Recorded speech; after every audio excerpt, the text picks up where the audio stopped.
evening, ladies and gentlemen, boys and girls, people of the Nerdic Pro Podcast.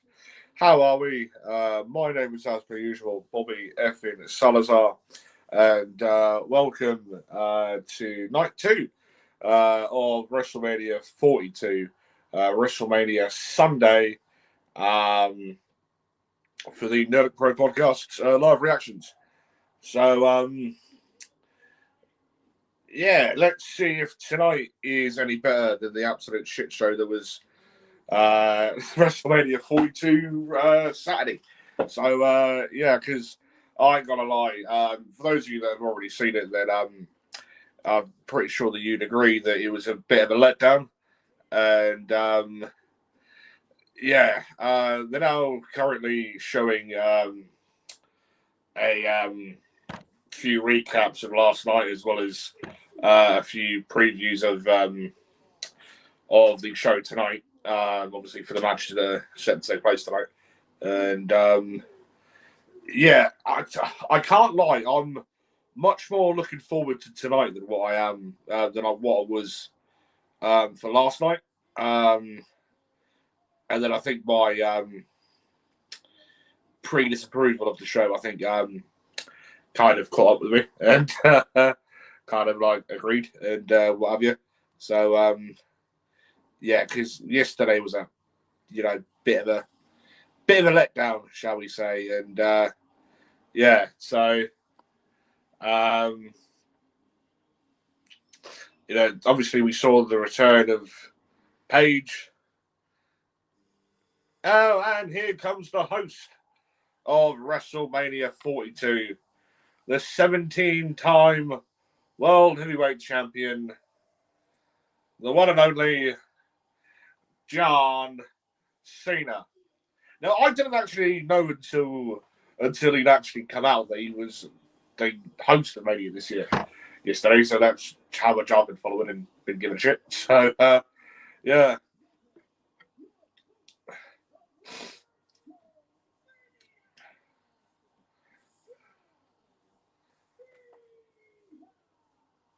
So, let's see what he has to say. Obviously, it'll be like the usual bollocks, being like, "Oh yeah, welcome to WrestleMania 42, Night 2, blah blah blah," that sort of shit. And yeah, are we gonna get Mizhausen tonight? Are we gonna get the Miz versus Danhausen tonight as a last minute match, or are we not?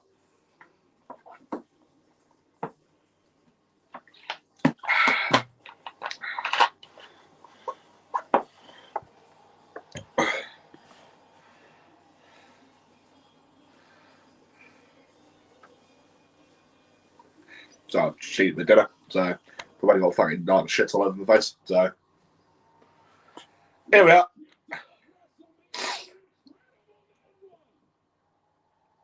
It was not an incredible night one, I'll have you know.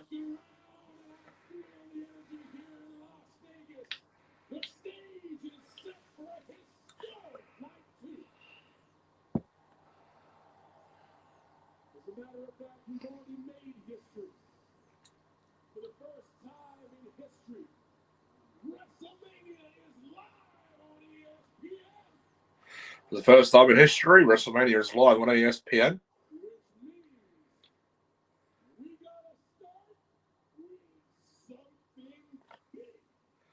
Which means we have to start with something big.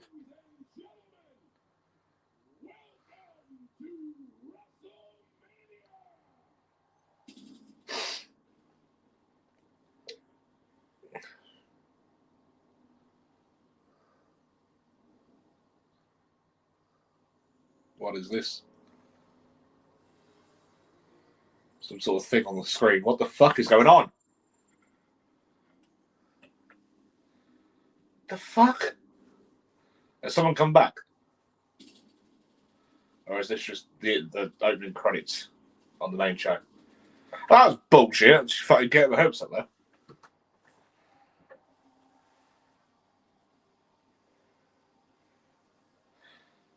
So it was literally just a little bitty opener thing for the show. And yeah.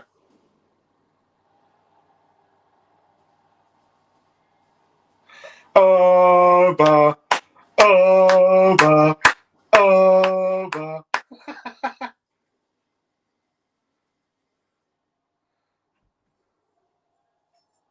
So I take it we're kicking off with Femi versus Brock Lesnar.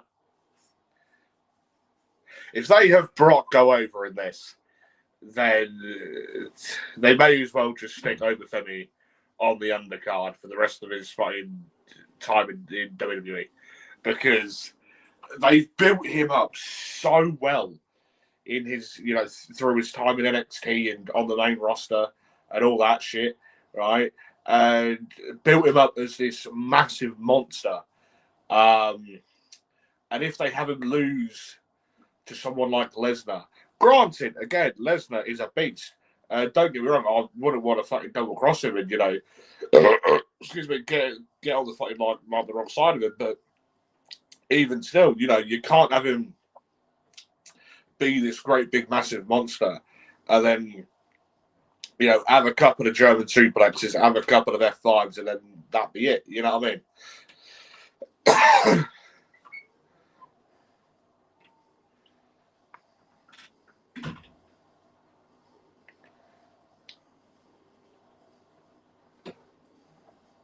Now, this is a match I have actually been looking forward to. Because this has got the potential to be not a really good match, and to have fantastic match written all over it. You know what I mean? Or it could just be one of them that's just over like a couple of German suplexes and a couple of F5s. And yeah, so. But before that match does start, just a bit of housekeeping. Or whatever. If you are new to streaming or looking, if you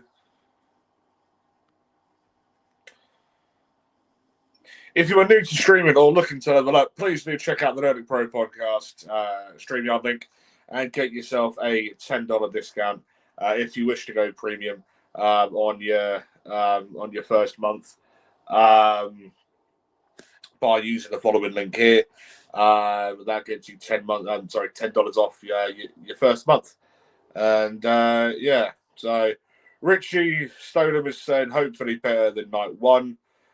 I mean, it was a fucking literal shit show. You know what I mean? Literal shit show. I haven't gavelled yet, have I? Hang on.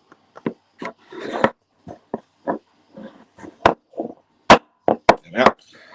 So the podcast is now officially started 8.5 minutes into it. There we are. Here we are. Brock Lesnar with the Oracle WWE Hall of Famer, Paul Heyman.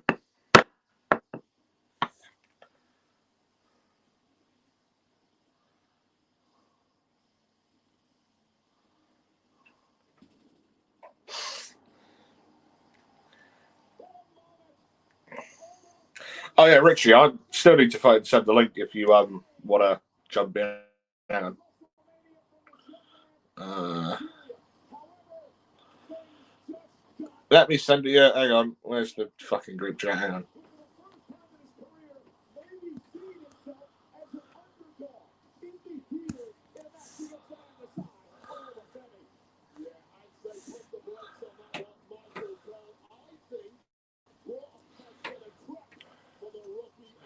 Yeah, Richard, if you do want to jump in this at any point, then I'll just put the link for this in the podcast group. So, yeah.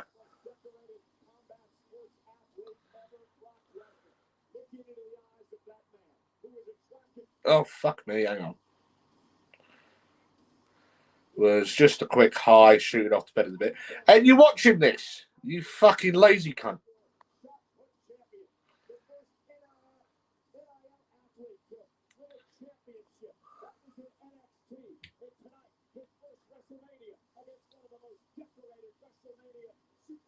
Are you doing the fucking introductions in the ring? Christ. I've got work in the morning. Oh, fair enough. Managed to get time off. So, yeah. well, I actually said, don't expect me to come in. And, yeah. So, yeah. Yeah, I've said, fucking, gonna get off. Yeah, that's a shame. Yeah, like I said earlier, if they have Oba lose, then they may as well just stop bothering trying to push him and stop trying to make him look like a fucking monster. Do you know what I mean?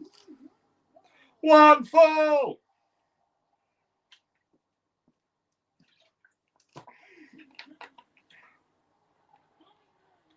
Is Paul Heyman.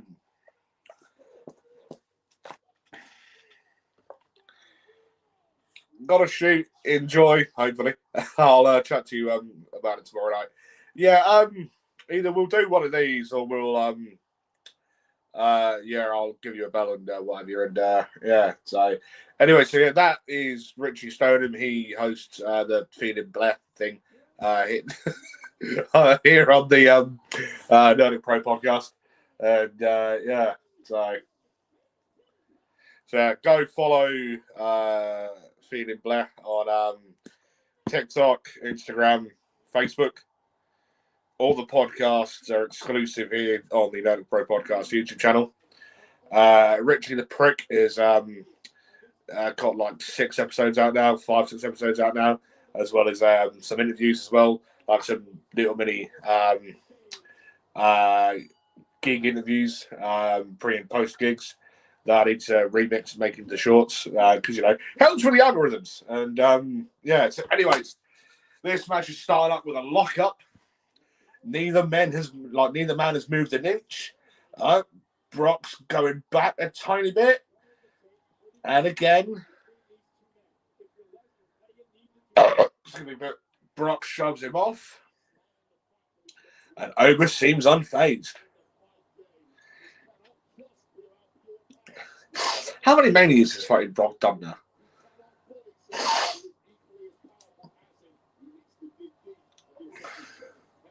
So Brock now tries to put him into the corner, but again, Oba shoves Brock off this time around.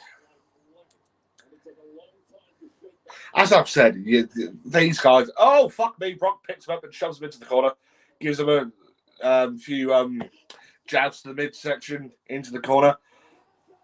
But my God, Oba Femi looks completely unfazed and shoves the shit out of Lesnar.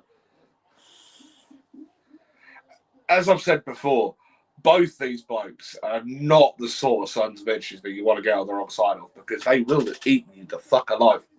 Oh my God, and a massive suplex to Brock Lesnar by Oba Femi. So Lesnar just rolled out the ring. You've got Paul Heyman stood there with a fucking face like, what the hell? The entire arena is chanting Oba. Lesnar is absolutely pissed. So Lesnar's now got the one of the top steel steps in his hand, throwing that back on the bottom step. Paul Heyman just stood there being like, no! Does anyone think that Paul Heyman is the modern day Paul Bearer? Or is that just me? So Brock now drags Oba out the ring. Gives him a picks him up and puts him into the post. Back into the post goes Oba. Into the steel steps goes Oba.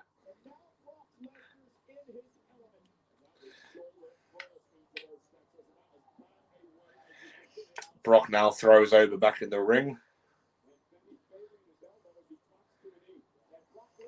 German suplex by Brock.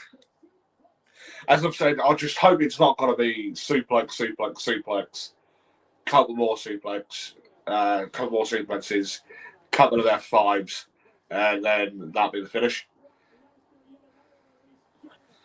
Especially this fucking early on, because again, that's just what's the point of even having the match? Do you know what I mean? You know, Obafemi and Brock Lesnar, for that sake, if it's just gone around with like five German suplexes and a you know, quarter dozen fucking F5s. You know what I mean?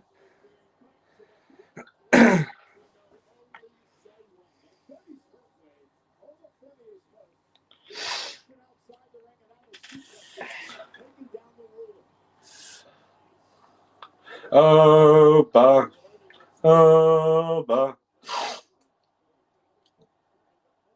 So Lesnar tried going in for another German suplex, but Oba gave him like a few elbows and like an uppercut into the corner, another uppercut into the corner by Oba to Brock.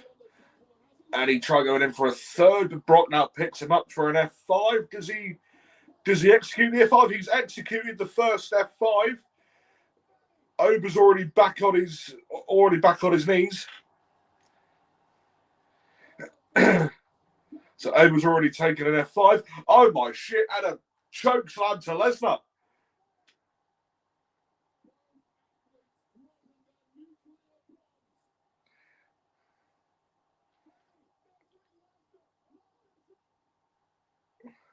Oba's up. Goes in for the powerbomb.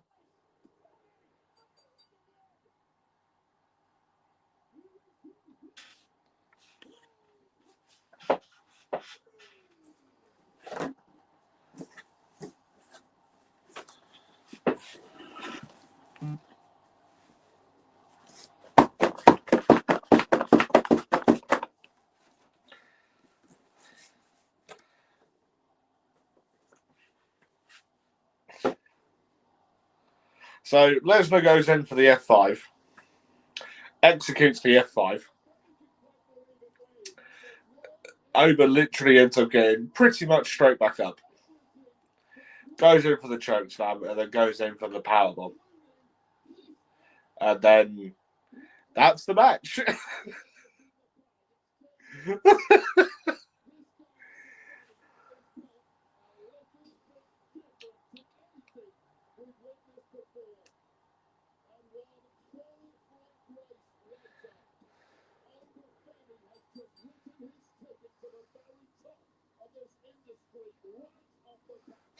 Don't get me wrong, I'm happy that Oba's won, but I was expecting that to have gone a few more minutes. Literally not even fucking breaking a sweat, is he? Christ.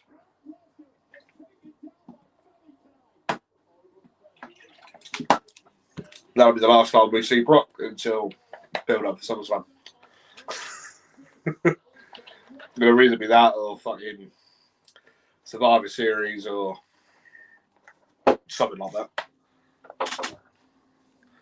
Not even 20 minutes in and we're already a match down. A match down and a promo down. So, yeah, the promo obviously being by Cena. So,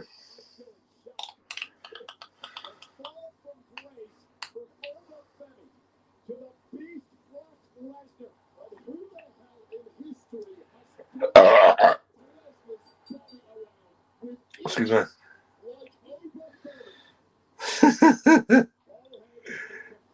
I actually enjoyed that. To be fair, I actually did quite enjoy it. So I can't lie. So yeah.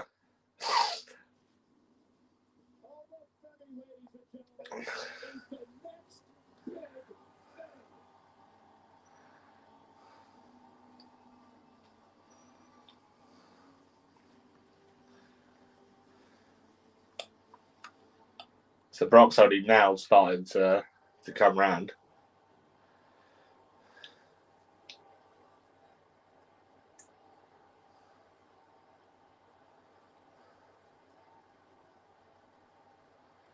He's now looking up.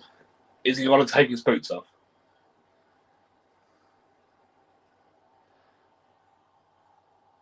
Oh, fuck me. He's taking his gloves off.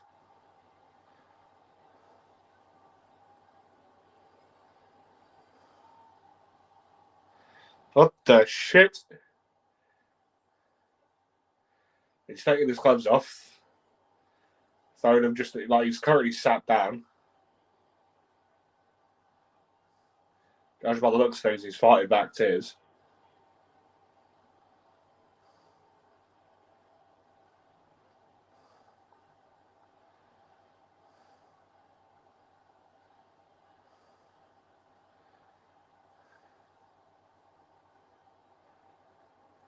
What the fuck?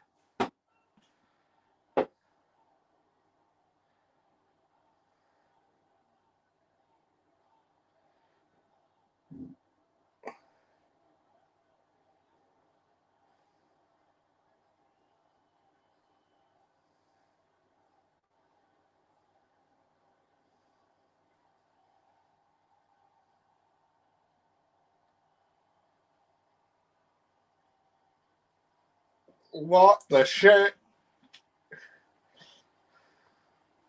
So he's taking his gloves and his boots off. Held his hands up.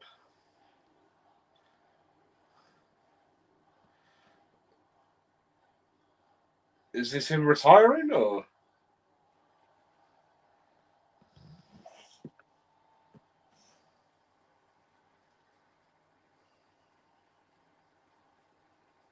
And he's now hugging Paul Heyman.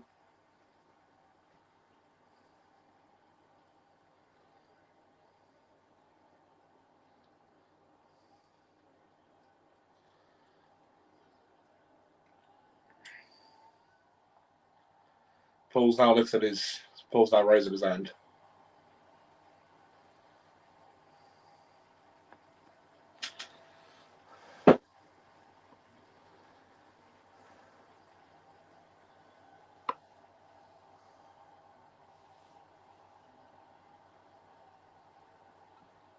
Excuse me. Has Lesnar just retired?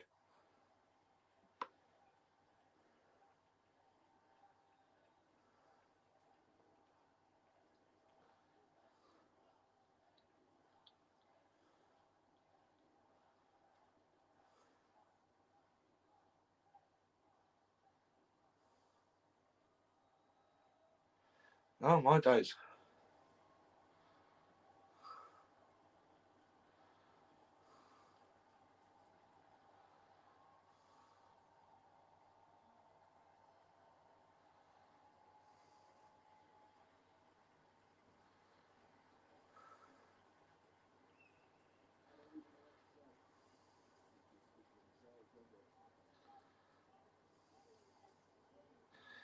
I am speechless.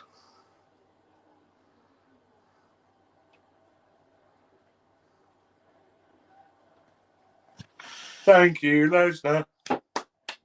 Thank you, Lesnar. Thank you, Lesnar. Thank you, Lesnar. Thank you, Lesnar. Thank you, Lesnar.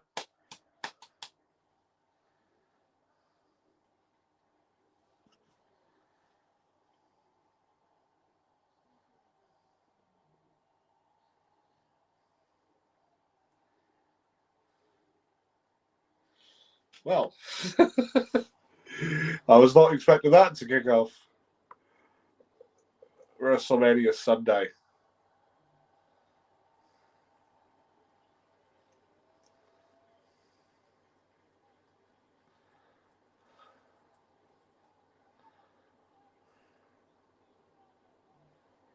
Well,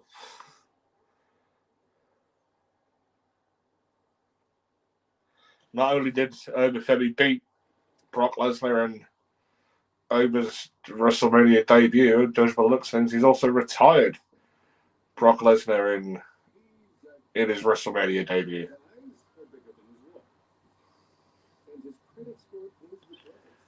I certainly was not expecting that. I was expecting Ober to beat him, but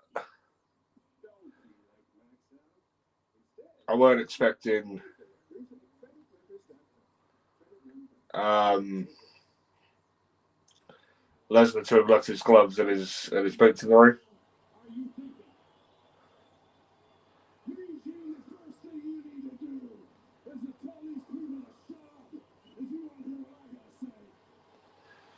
Oh, my days. So we're now going back to watching 1,000,001 Hulk Hogan commercials.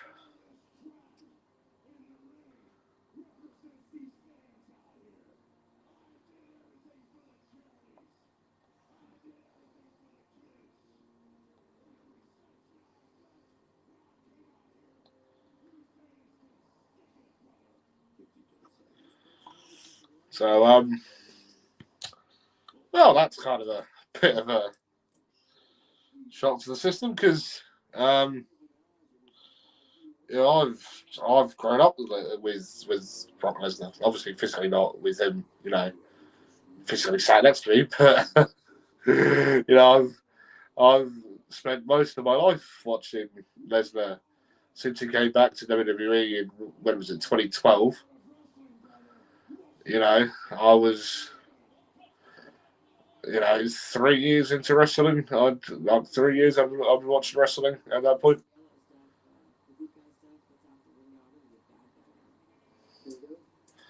So yeah, you know, he came back last year for the first time in a couple of years because obviously of all the shit with fucking Vince and what have you.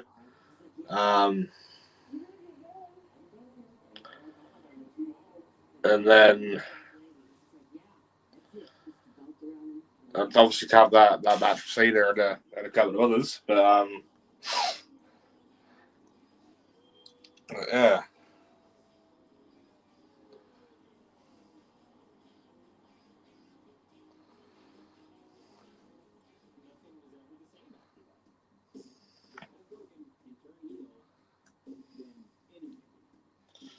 Jesus Christ.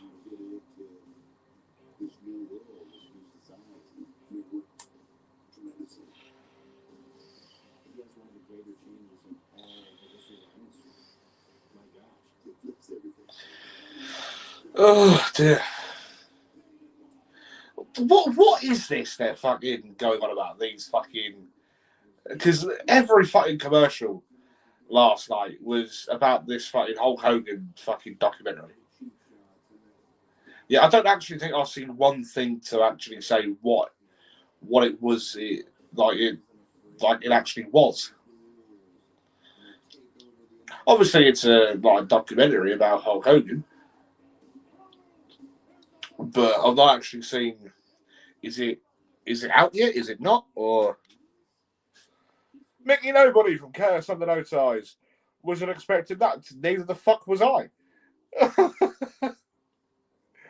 I mean, I was hoping for the Oba victory, but not the Lesnar retirement. Well, what I'm going to assume is the Lesnar retirement.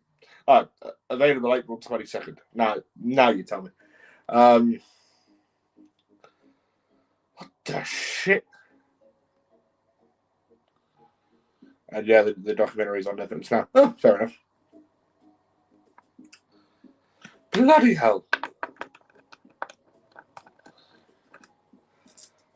Never mind. Yeah, it's on there on the 22nd apparently. So yeah. Oh, Miz and yes, fucking Snickers bar can piss off. Can't stand Snickers.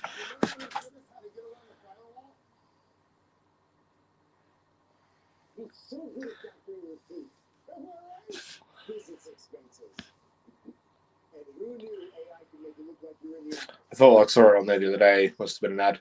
Yeah, probably. I was going to say, like, I've only seen it advertised on there during the first night of Mania last night, and then obviously now. So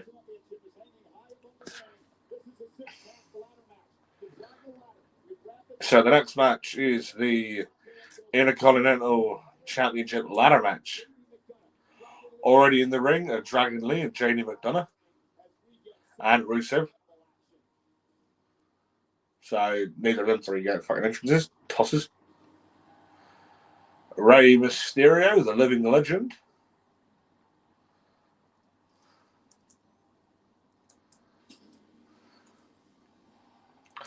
Doing his old retro fucking WCW fucking entrance and his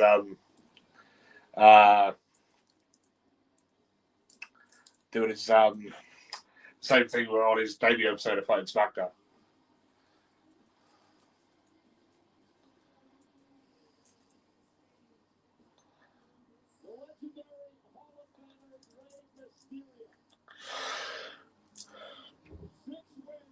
Oh, yeah.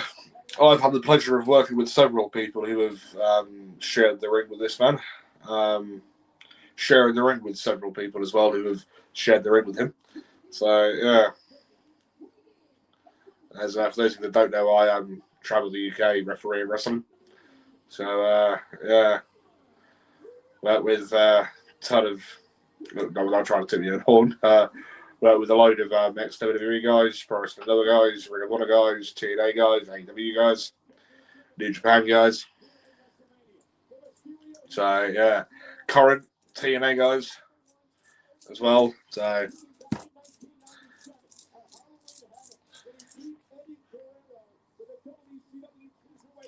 come on, JD. No, it's still Jordan Devlin, not JD McDonough. Deadpool Mysterio.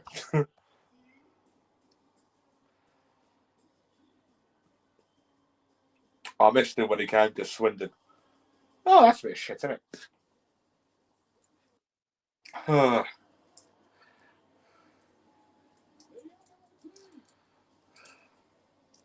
He did do a show a few years back up in Norwich, which is literally just up the road from me. And yeah, for that family up there.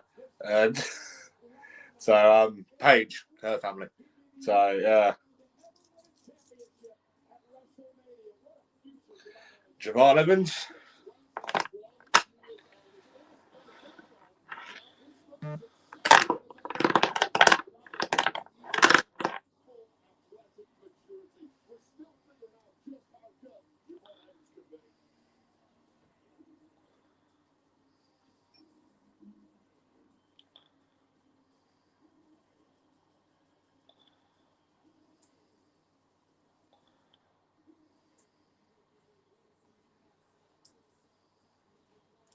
Not gonna lie, am I looking forward to this match? Am I not? Penta El Zero Miedo.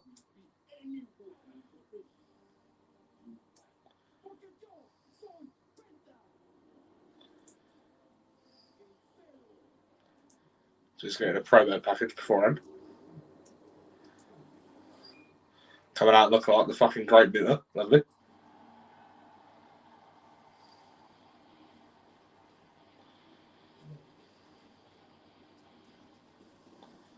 That is a similar fucking headpiece to the fucking Great Muta. Shao Kahn, maybe?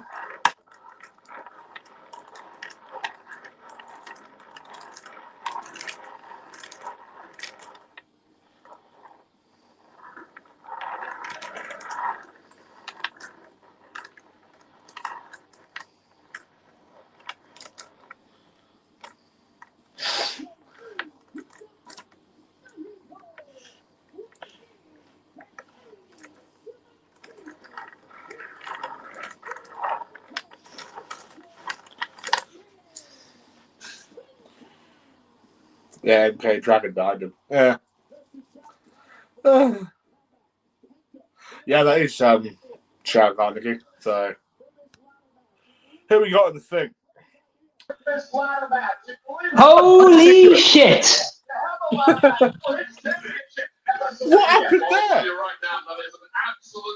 I know. I think he's done. I think he's done. Do you think? Well, he took off the gloves and the boots. Like, unless he's changing something, unless he's pulling an Undertaker from WrestleMania 32 or 33. I mean, I was expecting the Oba victory, but I weren't expecting that to finish everything. Yeah, and I'm not complaining about the length of time for that match. I wasn't expecting it to be like a big length match. It was what it was, but it was better than what I expected. It was better than what I expected. Oh shit!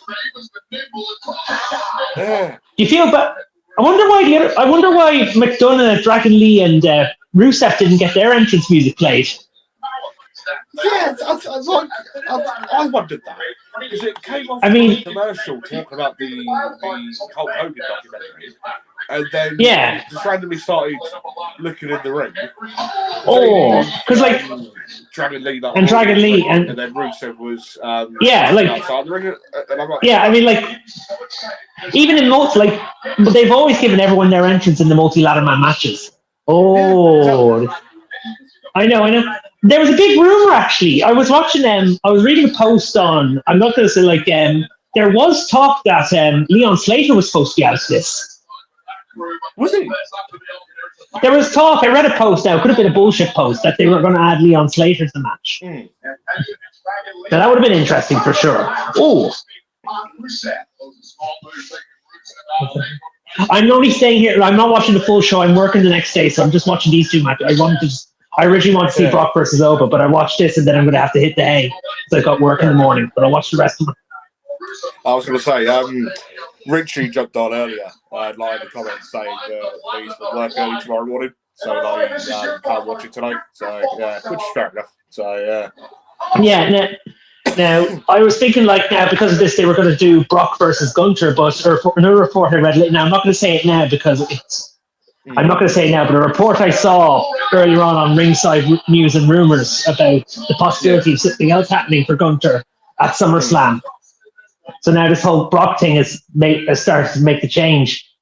Yeah, I mean, I even said literally just after the match, like before Brock took everything off, saying that this is probably going to be the last time we see him until the build up for SummerSlam. And or Survivor Series. And then he took everything off. And I'm like shit. So, but you can't give everything to Gunter though. Like, I mean, he's had Oba has gotten now his way with Brock. Everyone was thinking we were getting Gunter versus Ray, but Ray wants Dominic to retirement, so you can't give everything to Gunter. Yeah, exactly. Oh. I mean, I think it would make a lot more sense for Dom to retire Ray rather than Gunter. Yeah, and I suppose then after what we saw yesterday, it kind of makes sense maybe for Cody to retire Randy. Oh yeah. Oh, this has actually been pretty good so far. So far, it's kind of. I have to say as well. Actually, Javon Evans seems to be paying homage to 2014 New Day Kofi. Oh, it does, doesn't it? Yeah. I'm not gonna lie, but the Brock Oba match, yes, it was short, but it was an enjoyable short match. Do you know what I mean? Yeah. I wasn't. You weren't going in expecting a 5-star masterpiece. You just knew it was too. Yeah, exactly. I was just happy that it wasn't Brock coming over through half a dozen. Yeah. And actually, I know. You know. Yeah, I'm glad it didn't. Yeah, it didn't. Murdered over to me. Yeah, you didn't need that. In the Vince era, you probably would have had that, but you didn't need it there. Yeah, 100%. Oh. So I've got Penta and Rusev fighting over the top. Oh, same here. Same. What the fuck that was? Same here. Oh, I've got Penta winning this one. And Javon now pushing him off. Javon now going up the ladder. Yes. Everybody's just been brought down by Penta. Oh.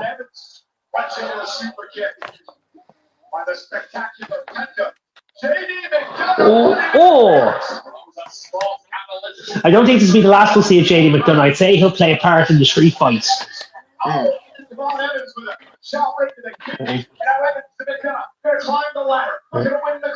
JD McDonough and Javon Evans are fighting over it. Javon Evans after punching him in the stomach there. And now Rusev knocks him down the ladder. Oh, Javon lands on Penta.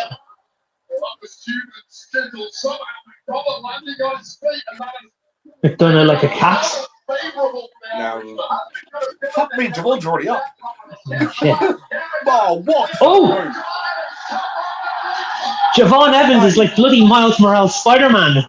Oh. Mate. Oh. If I'm not looking at you, I'm looking at the telly. Oh, this is a banger. Oh, have you actually noticed that, like, when they get to the second match of both nights of Mania, the second matches have been awesome. Yeah, they have. Yeah. Like, during the second match, and the crowd's already chanting, "This is awesome!" Like, the crowd reaction so far is a lot better than night one. Oh yeah, because from what I can remember, I don't think there was a single "This is awesome" chant last night. No. Oh, Ray and he is definitely reminding. I'm just getting 2008 to 2014 Kofi Kingston vibes there, the way Javon Evans is going. Very early day, New Day sort of. Yeah. Oh. Even if he doesn't win, he's made up. Even if Javon doesn't win, he's made his mark. Oh. And so is Dragon Lee.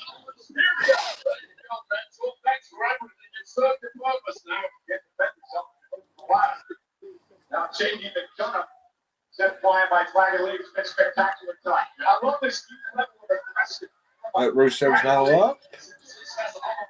Trying to take down Dragon Lee. Hey. Oh. Oh. Oh. Yeah, I'm very surprised they haven't given they didn't give a lot of these guys their own entrances. Like, cause still one of my favorite entrances in WrestleMania history was Rusev in the Tank. Yeah. That was at WrestleMania 31. That's still one of my favorite entrances. Yeah. It was very Ace inspired, like Rocky 4. And yeah, he doesn't get an entrance here. Oh!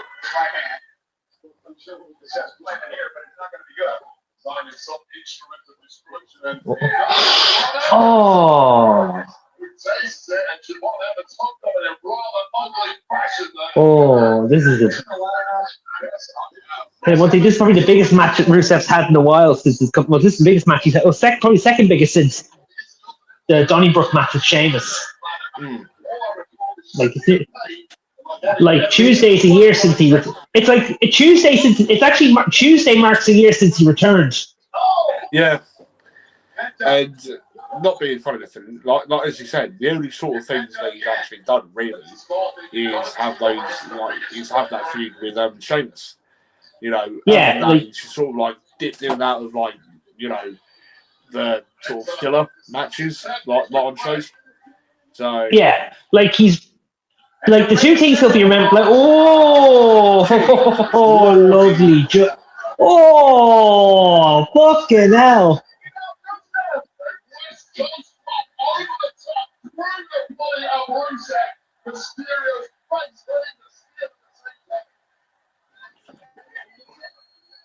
I've got to applaud that. Oh, mate. Motherfucker. Oh, Jesus. Ray's looking to retire, but he can still do shit like that. To fucking more credit to him. Like that's what I say. More credit to him. Yeah, and we thought he wouldn't make Mania this year. Oh. Yeah. Like, he doesn't need the Intercontinental title. This should be Penta's. Just like, Ray's not exactly young either, is he? You know? No, but he's still like, they must be putting drugs in him or anything like that. Yeah. Or they must be giving him stem cells. Yeah. They must be giving him stem cells. So I've got Dragon Lee and Ray currently fighting at the top. Same here.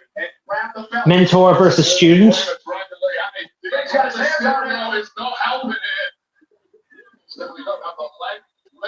I think Lee's literally fingertips away from like where he is. So Dragon Lee's now on the floor. Yeah, see that? No. Please. No, look, I like Ray, but Ray doesn't need the belts. He's I like Ray. Ray jumps for a Hurricane Rana with Dragon League. Yeah. What's this? Styles Clash? Styles Clash. AJ Styles has kind of really helped revive Dragon Lee's career. He did, yeah, when they had that run with the tag straps. And just, oh, no way. Oh, look. JD McDonough. I'll be very surprised and happy if JD McDonough wins. That's 2 for 2 for the Irish. Yeah. And both within Intercontinental titles. What is he gonna? Oh my god!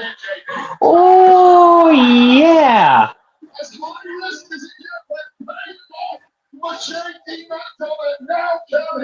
I can't lie. I've enjoyed this match more than about 98% of yesterday. You know what I mean? I think I'm in the same position. I think I'm agreeing with you there. I think like a lot of matches, there were good matches on Saturday, but a lot of them were pretty short. But over 50,000 tonight, and they're raucous, they're alive in Las Vegas for WrestleMania Sunday. See, I've always loved ladder matches. Always loved like good old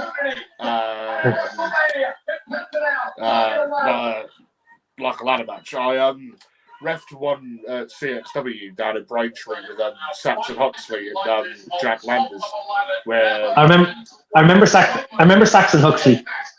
Yeah. I remember Saxon Huxley from the UK. I refereed him at a show in Braintree down in Essex, CXW, like some deathmatch, ladder match thing against Jack Landers. And all I remember from that match is Saxon Huxley doing a move, which then resulted in me getting slatted around the head with a ladder. So yeah. That's the thing about ladder matches. They're an instrument for being creative. Yeah. That's what's special about them. They're just an instrument for creativity. Yeah. Especially. Oh look, I just saw Nick Cotton in the crowd there. Yeah.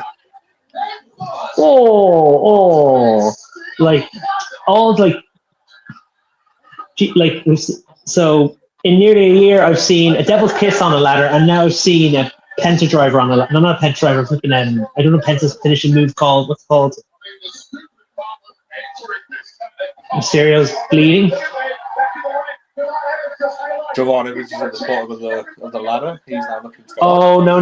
Come on! Let Penta have his moment. I mean, I like Javon Evans, but like, is this going to be a thing where they give all three of Shawn Michaels' students a moment? Move the ladder with.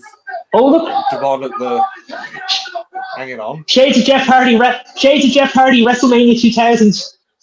Yes.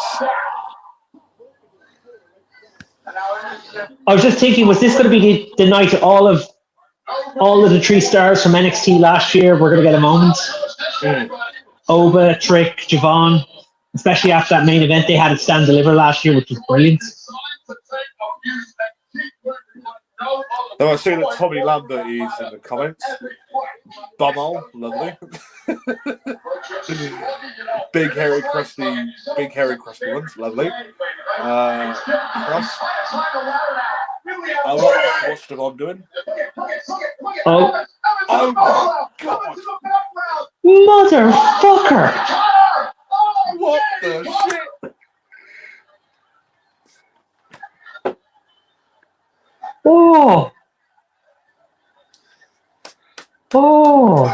Hey, Javon Evans is literally only like 5 months older than me, right? He's young. He is some. Like that man is something special. Oh, here's Penta. Oh, and a Canadian Destroyer by Penta to do that. Yeah, that's what he was. That's what he did. That's what he did to break McDonough in half. A Canadian Destroyer. Okay, yeah. Okay. I think we have our. This could be the match of the night. This is going to steal. This is probably still the whole show.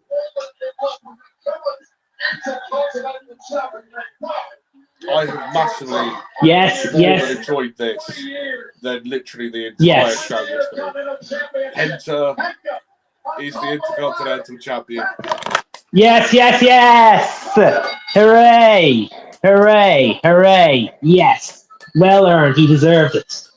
And last year he lost in Intercontinental title match, and this year he won it. Yeah.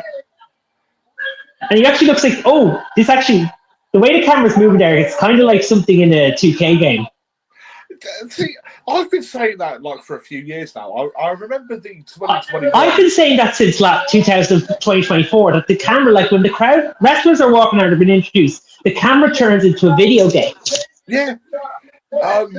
When they did the 2021 Royal Rumble, because this was obviously going back to when it was still behind closed doors because of COVID, I noticed during both the Rumble matches that when everyone was making their entrances, like it did look like it was like fresh out of like a 2K game, and yeah.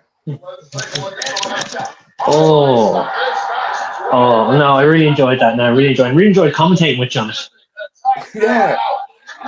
Tommy reckons I've got the clap. Lovely. And then me proving I have the clap. No, honestly, that was a really fucking good match, I thought. Really good match. Oh, that was bonkers. And it makes up, like, remember last year when they did the TLC on SmackDown after Mania? Yeah. This makes up for it. This 100% makes up for Triple H not putting that match on the card at Mania last year. Mm. Oh. Yeah! I mean, Javon Evans, Christ, he's just wow. You know. Oh no, he was the shit he did. The man that is taking WWE by storm does it again. This is wow. Oh, that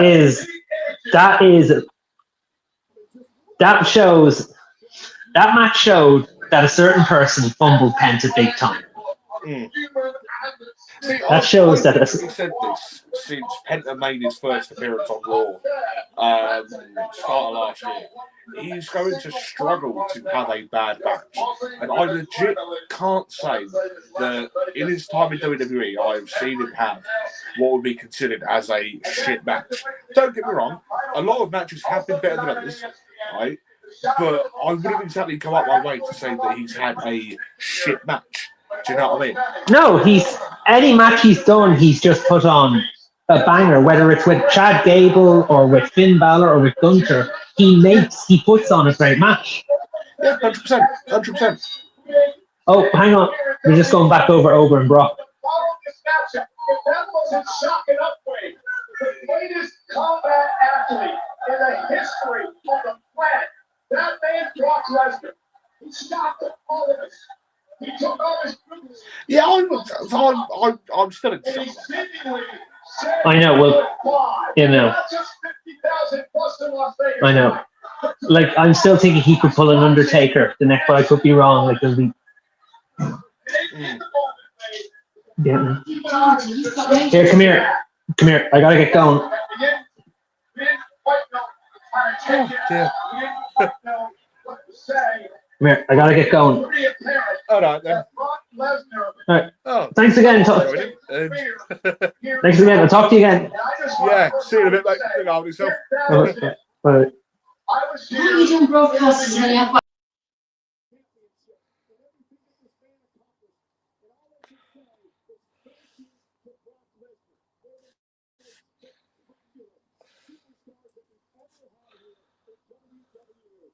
Oh, I can't lie to those of you.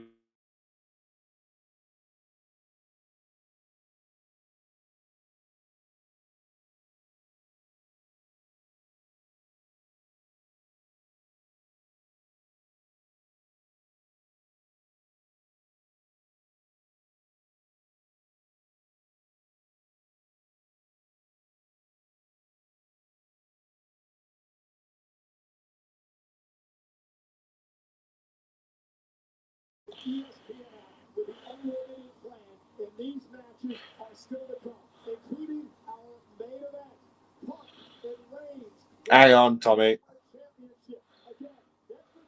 What are you doing broadcasting to the world? Who's broadcasting to the world? Bobby, you've gone off. Yeah, that's just because I've messaged you, you twat. Okay, you're back. Yes, I am back. Now, God's honest truth, the legit God's honest truth. I enjoyed that ladder match, that one singular match, more than what I enjoyed the entirety of last night.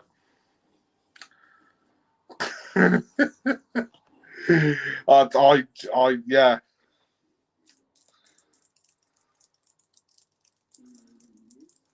I don't know about this fucking documentary again. Fuck's sake.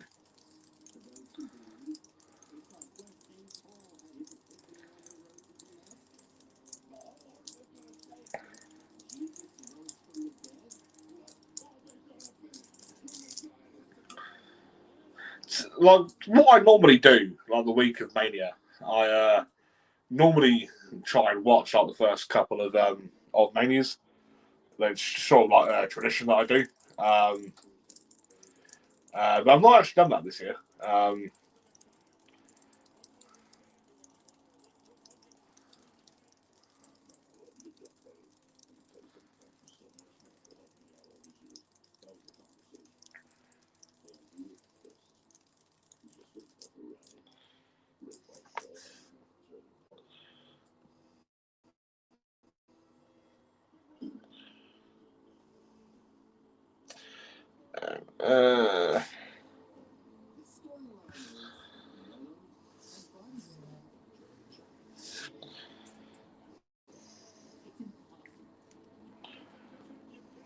Yeah, they were playing out the WrestleMania 3, so Andre and Hulk Hogan. So no one had actually slammed Andre before, but they'd actually done it like 5 years before when it was still the WWF. Literally, Hulk Hogan and Andre the Giant. So,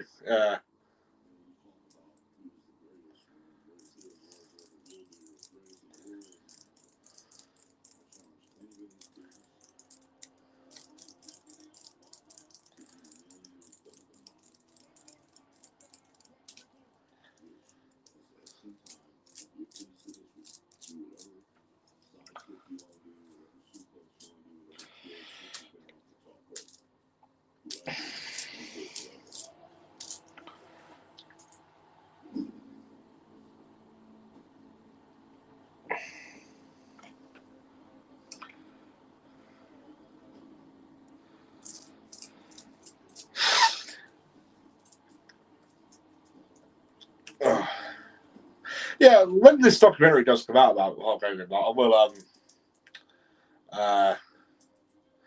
I will actually watch it. So, yeah.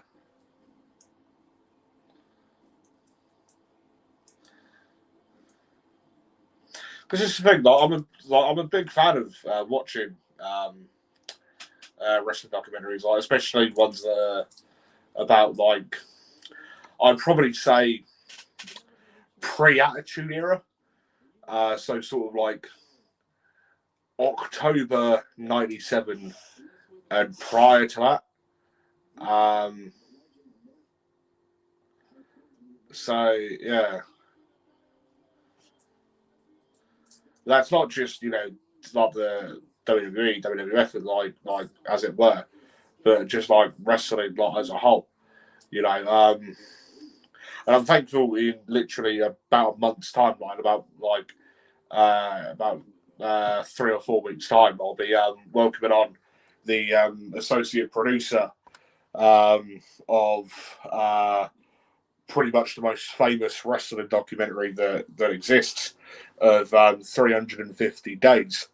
That includes people like that has in it people like the $1 Million Man, Ted DiBiase, Bret the Hitman Hart, George the Animal Steel, Leaping Lanny Poffo, Ox Baker, Wendy Richter, and like a ton of other like a load of like the all-time greats. But I've got the pleasure of soon to be speaking with a bloke who I've done a podcast before with on his podcast on wrestling and everything from coast to coast.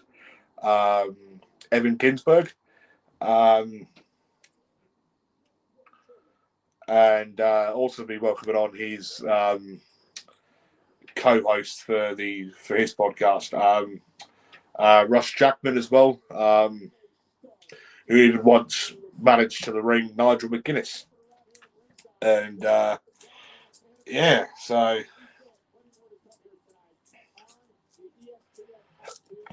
Excuse me.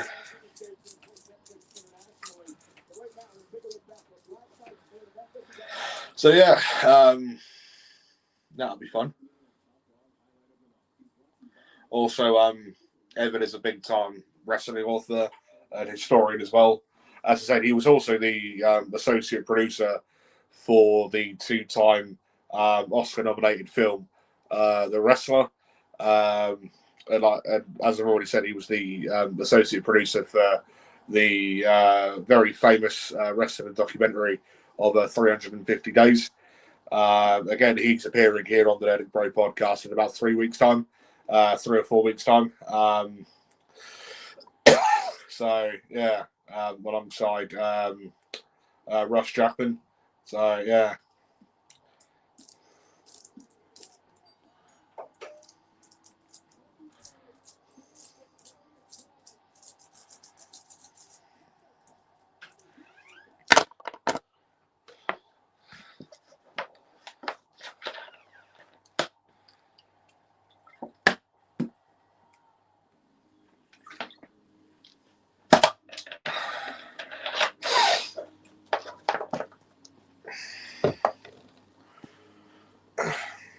I'd fucking love to go to Vegas.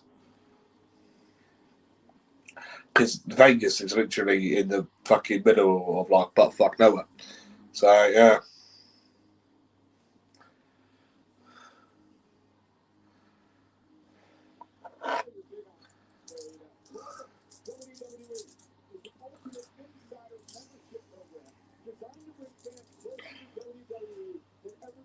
Yeah, I'm certainly enjoying tonight a hell of a lot more than what it was last night.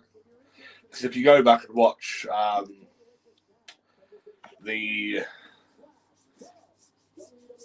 live reactions I did yesterday, then you'll be able to see that throughout most of it, I was just sat there like, oh, kill me now. And yeah, sorry.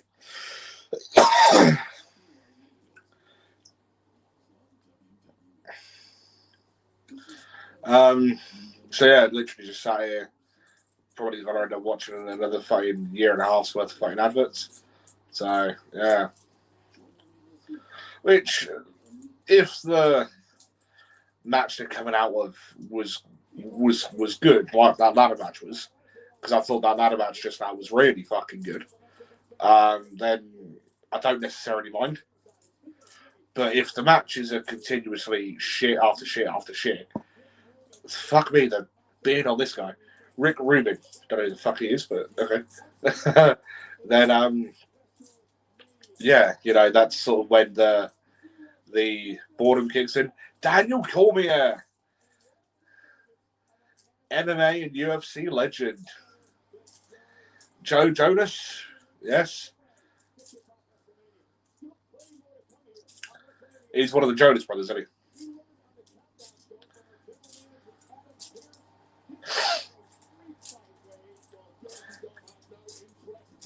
So is Finn and Mysterio for the AAA Mega title?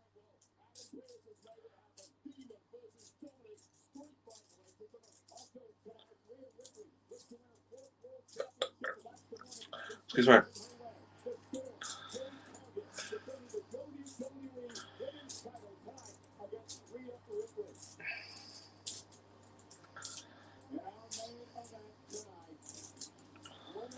So Roman versus Punk, the main event tonight.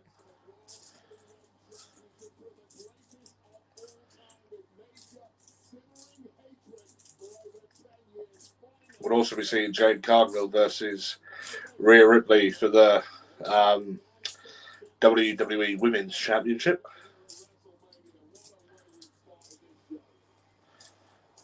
So we're now seeing Sami Zayn come out.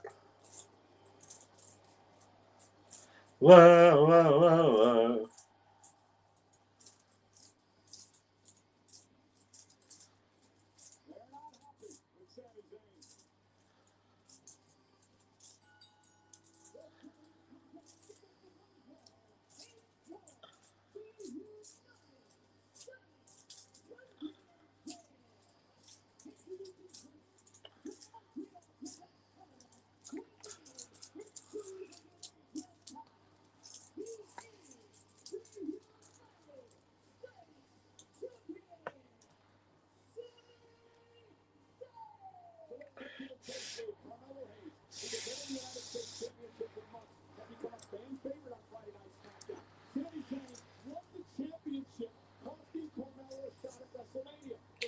Is Carmelo Hayes going to regain the US title tonight?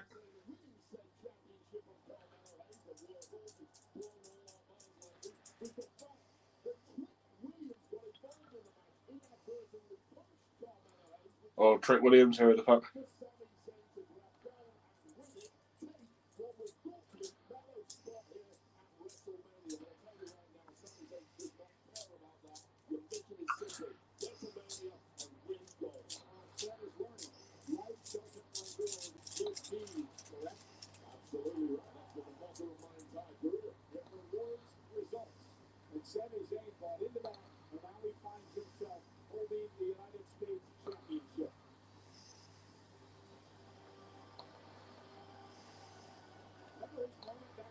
Why is there a referee in the ring?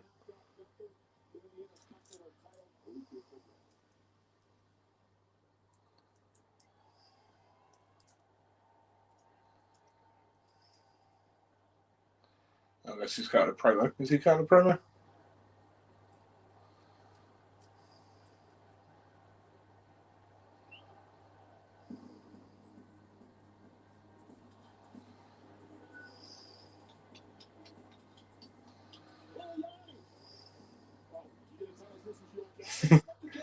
For Trick Williams, mate.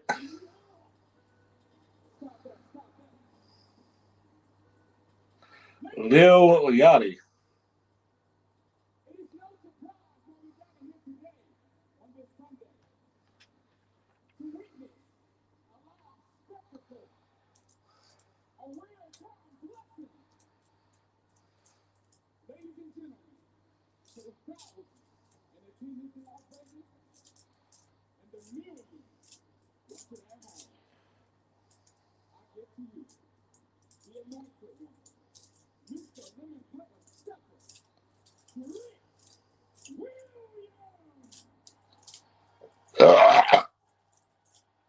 Excuse me.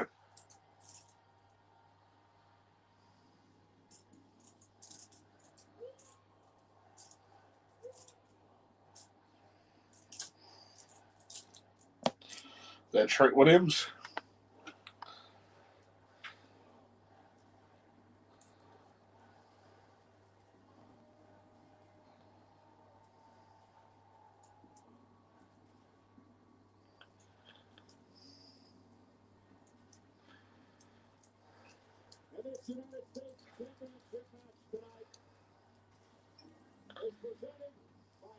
Not gonna lie, I think this is gonna be more of like a piss break kind of match.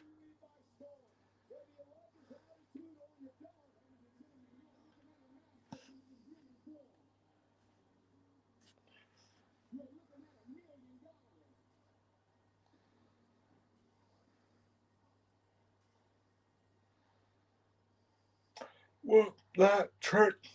Whoop that trick!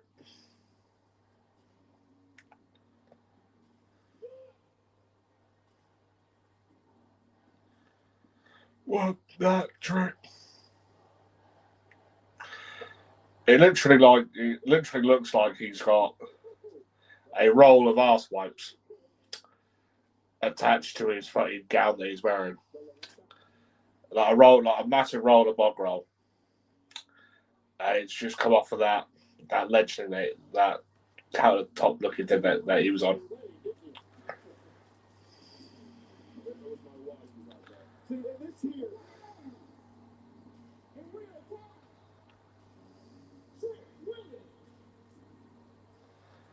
What do you call it? Trick Willie Mania? Well, Trick Willie is floating in here looking like a cloud, and he'll throw out on cloud number 9 if he wins the gold. This is what Thomas said was in. All of these theatrics, this fanfare, at the same point, Trick hasn't done anything. Whoop that trick! Whoop that trick! Whoop that trick! Whoop that trick! Whoop that trick!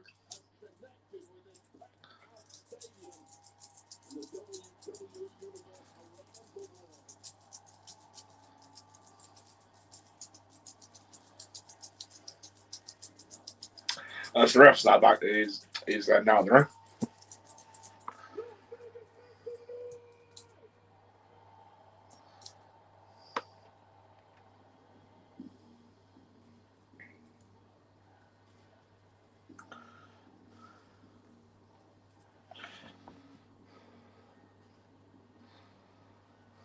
is for the United States Championship.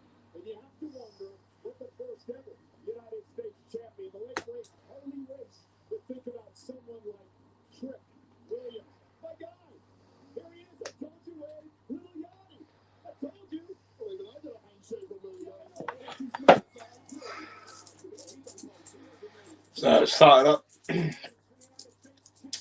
few punches to each other.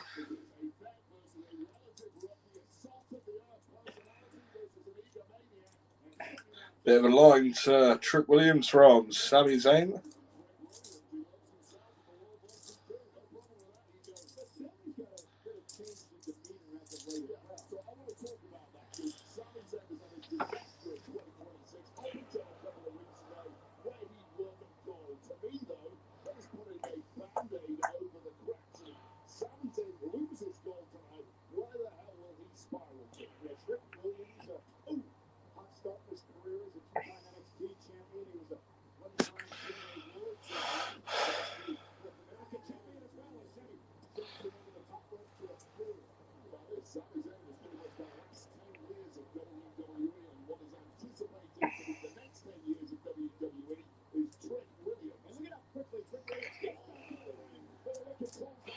So a couple of clotheslines to Sami Zayn from Trick Williams.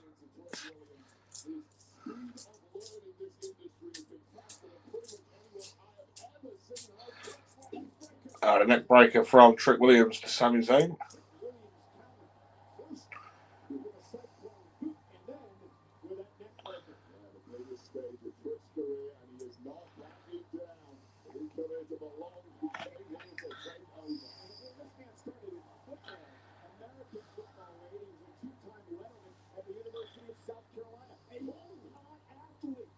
One, two, kick out by Sami.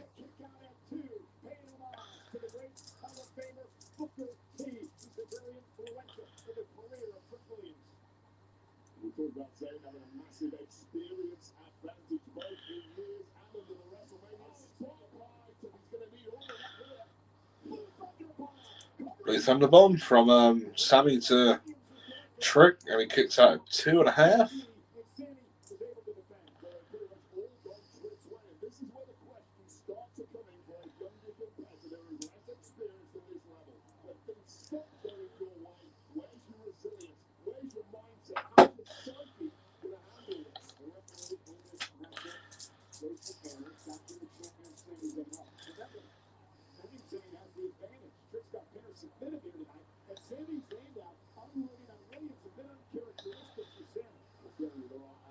So Lil Yachty's now checking out one Trick. Sami's proper going in for it now.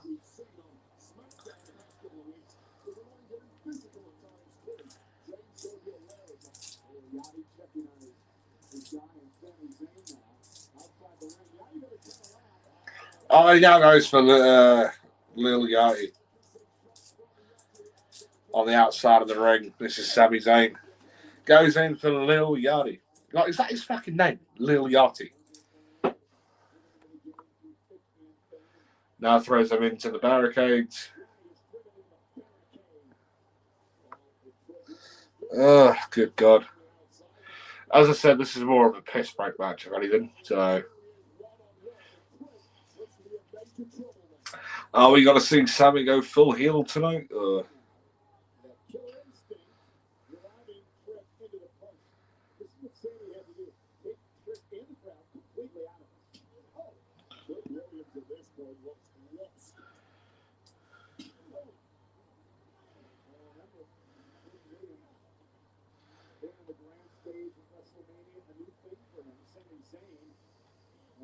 Very successful WrestleManias over the years.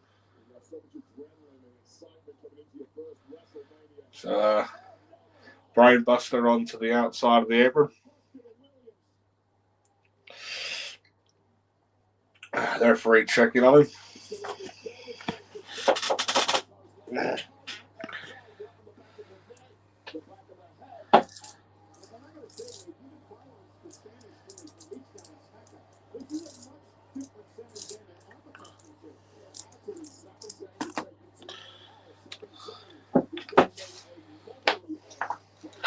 So Sami's probably getting some jip now off the crowd.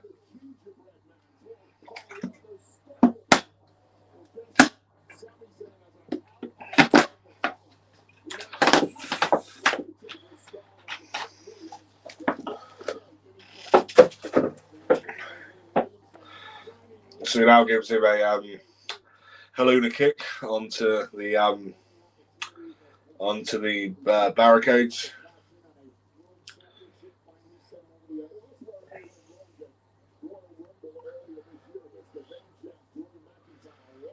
Three,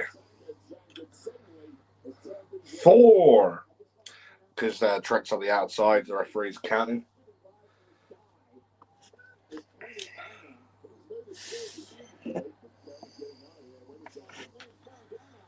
8,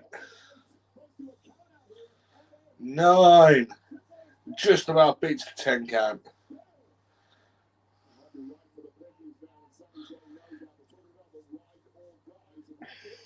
So he's going in again on Trick Williams. The referee's trying to hold him back. Excuse me.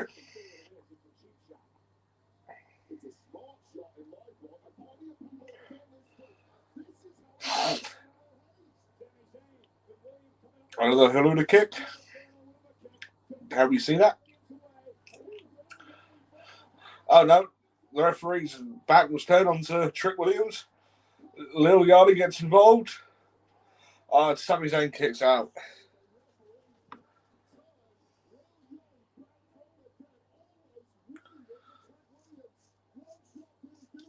So Trick's now taking his knee pad off.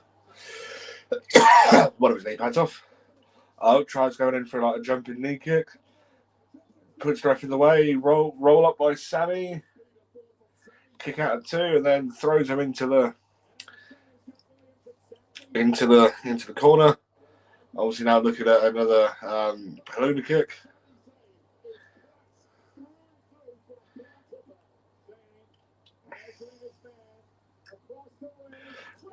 A trick shot by Trick Williams. 1, 2, 3. Trick Williams is the new United States champion.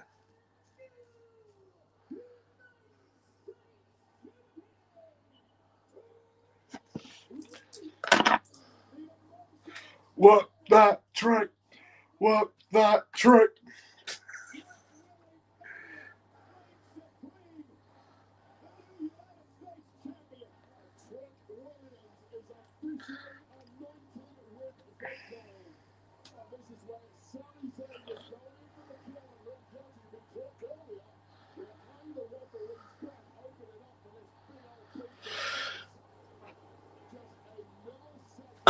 Jesus Christ.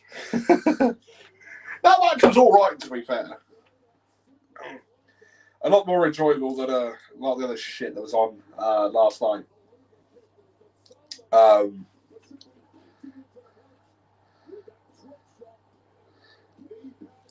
But, certainly not as good as the IC ladder match. So, yeah.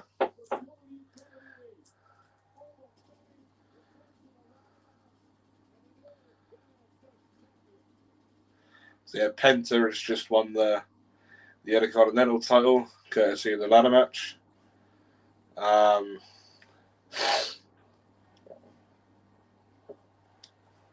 And Trick Williams has now won the United States title. Just showed Trick's parents as well. You can see Sami Zayn there.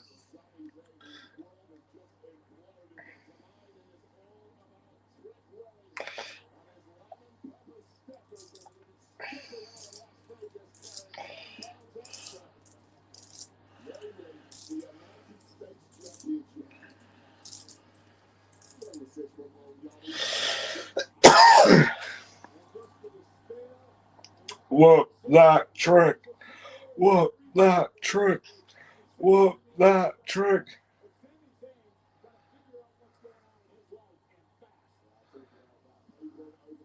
So I think there's only 3 more matches tonight, isn't there? The World Heavyweight title match between Punk and Roman. The women's title match between Jade Cargill and Rhea Ripley. And then the street fight between Demon Finn for the first time in fucking knows how long, and Dominic Mysterio in the street fight match. Are they going to make that match for the AAA Mega Championship?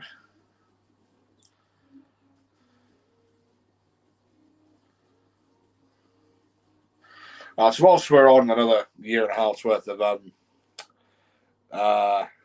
commercials, I'm just going to use this time now to go to the toilet. And yeah, I shall be back. Don't worry.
Hello again.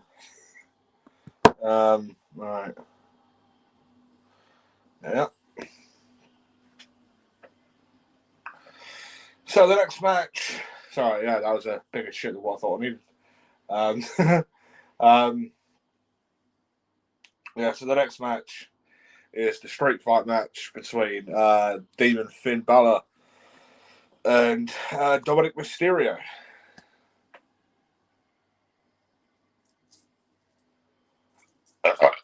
Excuse me.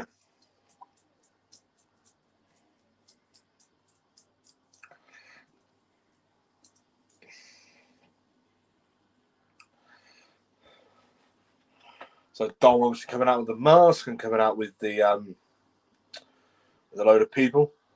So got a Facebook notification apparently. Hang on.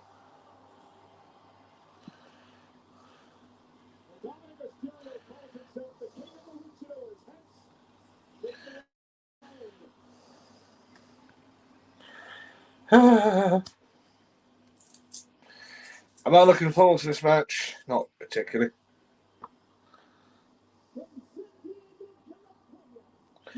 So bear with me 2 seconds.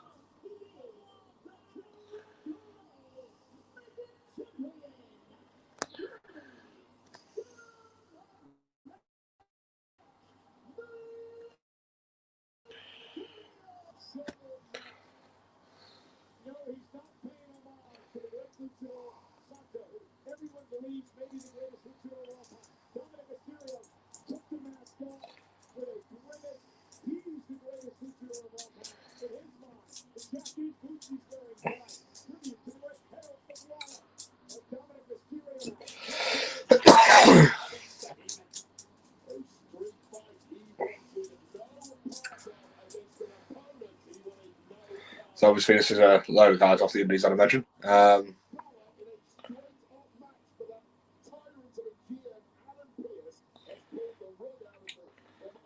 Scuzz bucket. The fuck is a scuzz bucket? You absolute watermelon!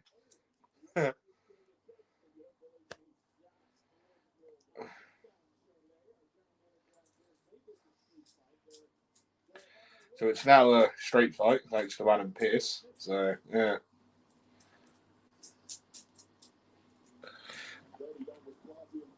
You are a scuzz bucket. I know you are, but what am I?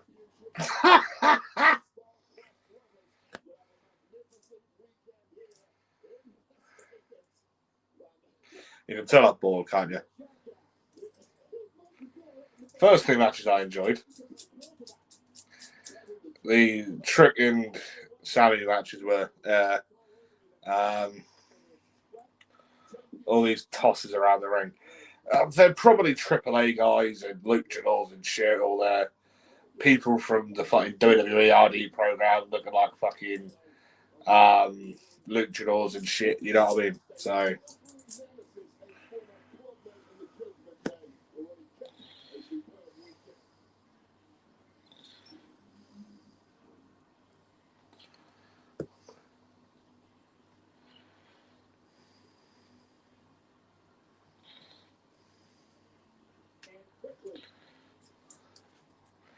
now they're just a bunch of wallies. Well, just think, Thomas. It takes one to know one, doesn't it? Thomas. That'll be your fucking new name from now.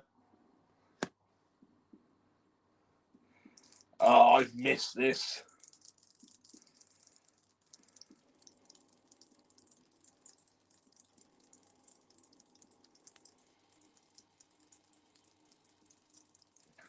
The Demon Finn. Here comes the P-Man. Yes, the P-Man.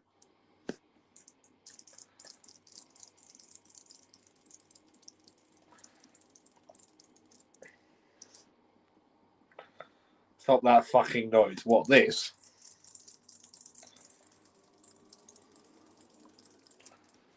Da-da-da-da.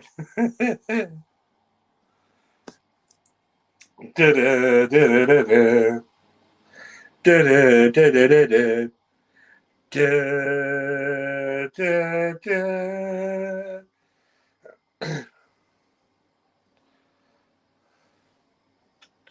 Don't go. Don't leave me.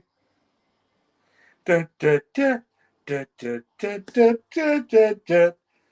Da, da, da, da, da, da, da. Da, da. Da, da, da, da, da, da, da, da, da, da.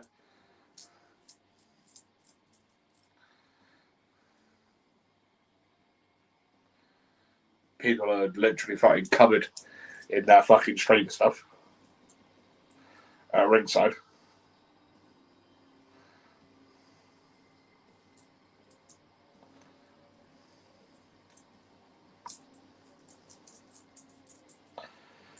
Dun dun dun dun dun dun dun dun dun dun. Dun dun dun dun dun dun dun dun dun dun dun dun. Da,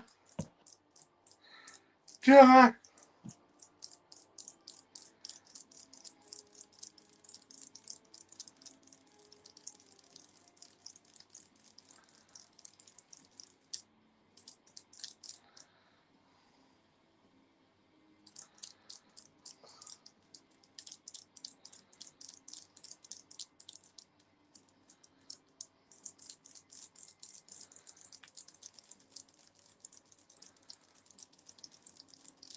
So he's literally got a fucking massive stick with a head on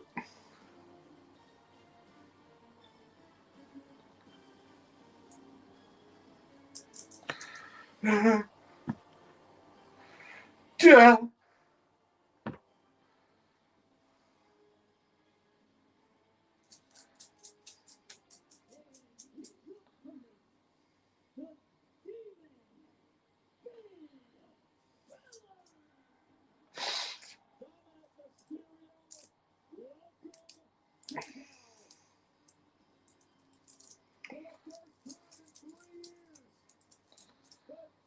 Has it been that long?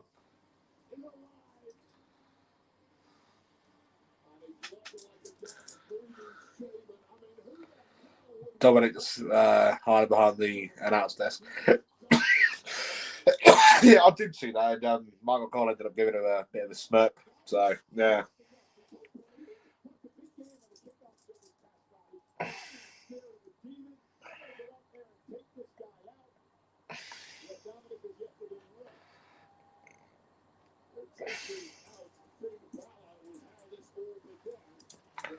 Chloe saying, shut up, coughing. It's a natural human thing, you bitch. Back off.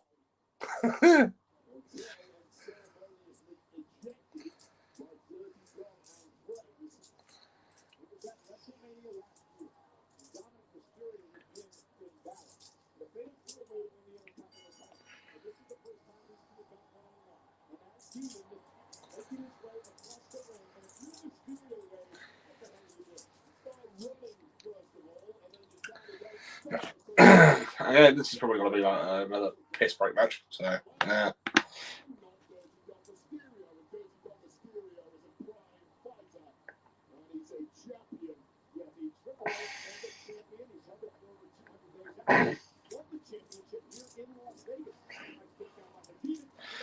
So Finn's now beating the shit out of Dominic.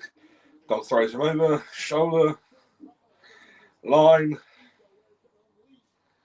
chops, chop into the corner, throws him into the ropes, kicks to the midsection by Dom. Finn looks at him, catches his boot, throws him down, kicks to Dom. The referee can't do nothing as it's a street fight.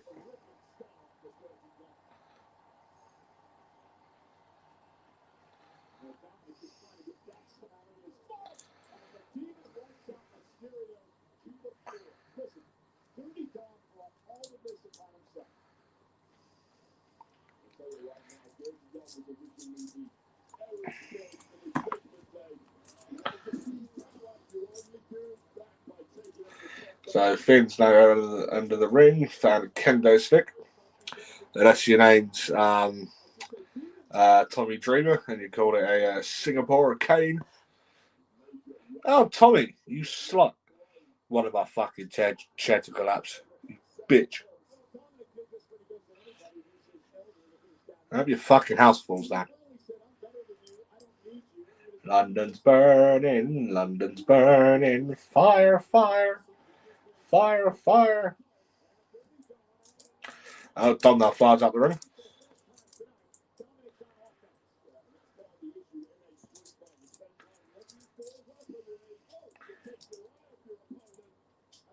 Dom now going into Finn with the kendo stick. Oh, well, if my house falls down, I won't have to resist anymore. You fucking toe rag. What is up with you? Thinking these shitty thoughts. You plum.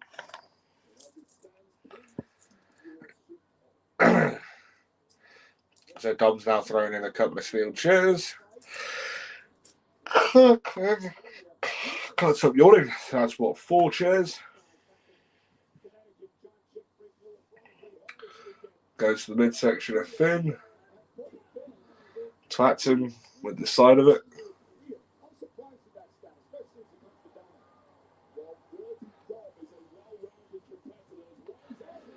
So jumps over the top.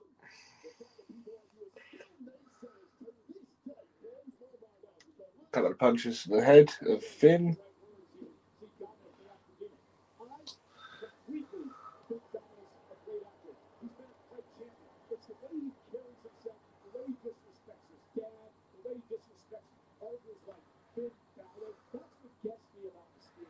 So Dom's now lining up a few chairs.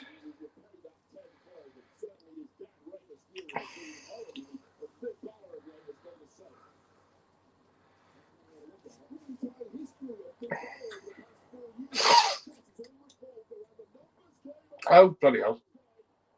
Finn picks him up and then throws him into the chairs. And a sling blade by Finn.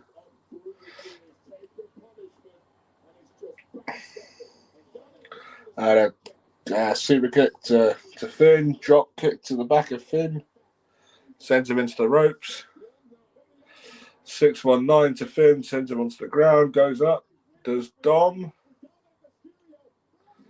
And a frog splash goes in for the pin 1.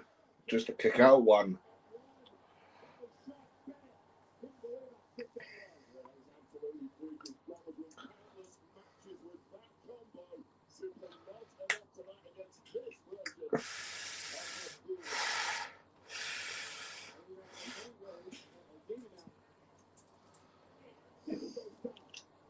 Down goes Dom.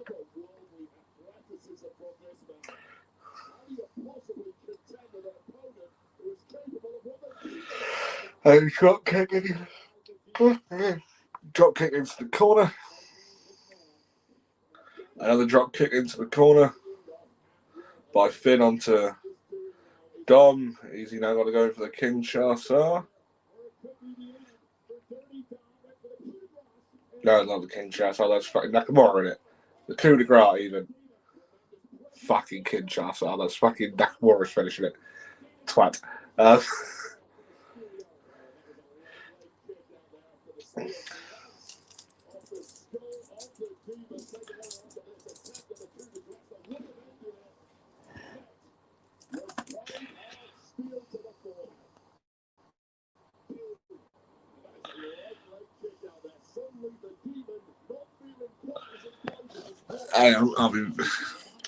I am still here.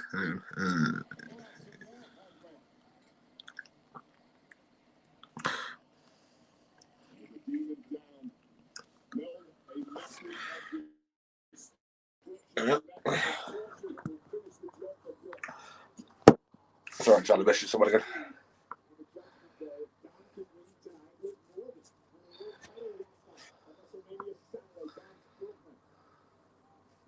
So Dom is now setting up a table.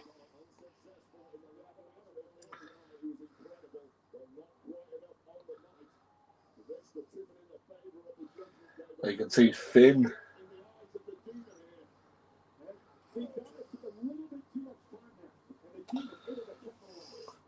So he tries to throw him into the table. Neither of them succeed.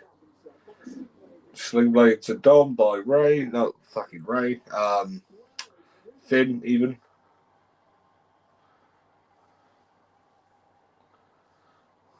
And a super kick to Dom. And Finn goes through the table.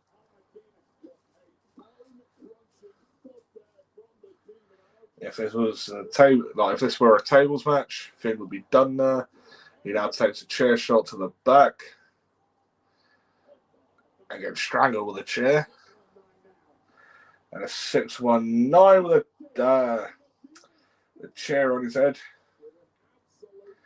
Dom now goes up with a frog splash. He succeeds with the frog splash, goes in for the pin. 1, 2, 2 and 9.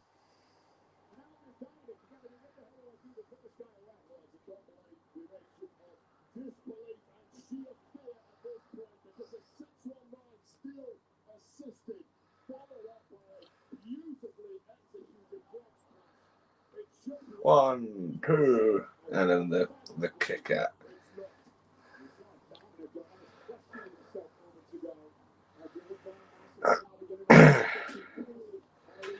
And now Dominic is completely beating the piss out of the Demon Finn with a steel chair.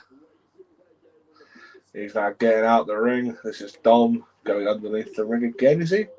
No, he's now throwing the kendo stick out the ring. He's now going underneath the ring to get another table.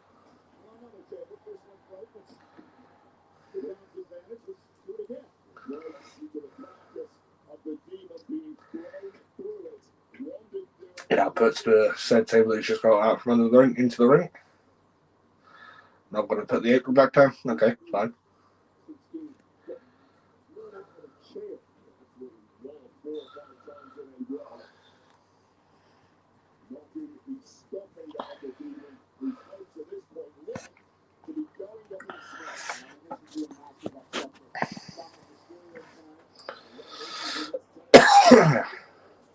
So we now sets the table up for him to do a frog splash on next to the turnbuckles. So Finn stands up like a demon.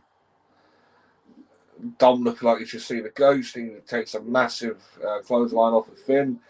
Finn takes the chair off him. Now he starts beating the piss out of Dom with a chair. You little bitch. Go on, yes. Go on, Finn.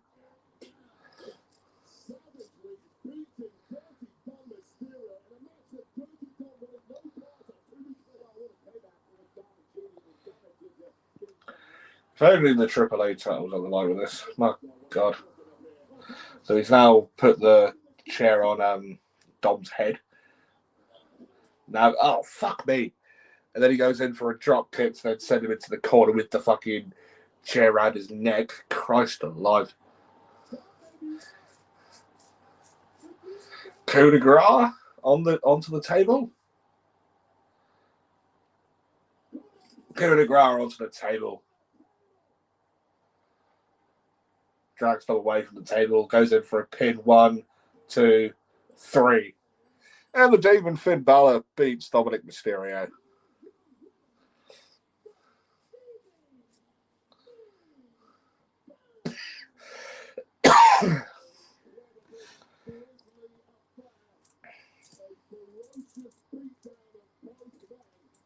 That was actually quite good, to be fair, I thought.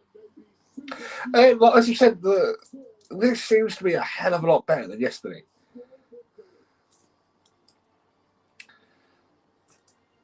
An absolute shitload better than yesterday. Done.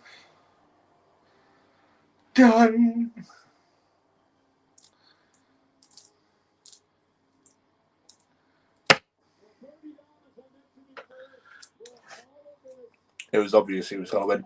Yeah, I didn't think anything otherwise. Do you know what I mean?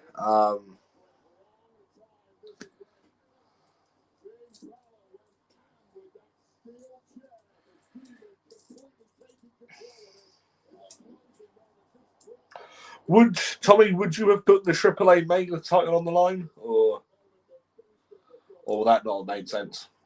Do you not think that? Now coming to think of it, one of the made sense because it's not technically a WWE title. Well, it technically is, but it's not. So, did those chair shots remind you of Brett? Yes, I've still got fucking PTSD from that. So, yeah. So, for those of you watching and wondering what Tommy means by that, so for those of you that don't know, I travel the country refereeing various different wrestling promotions throughout England. I've so far refereed for 13 different promotions. Dynamic over the top wrestling. So dynamic over the top action DOA is one of them.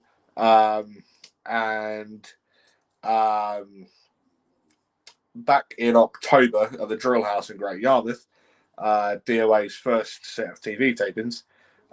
2 shows in one day for their, I think, like the 13th year anniversary or the 14th year anniversary, something like that. And I reffed a triple threat match between deathmatch icon Big F and Joe, Brett Semtex, and Joe Bell. And I ended up getting twatted with a chair to the midsection by Brett Semtex, chair to the back by Joe Bell, and then a chair being thrown at me by Big F and Joe. Sunday before a showdown in Braintree for CXW, I ended up getting swatted with a chair by British wrestling legend, the Wonder Kid, Johnny Storm. So, that was fun. I'll have to put the link. I'd have to put it on the line to make it interesting. Dickhead.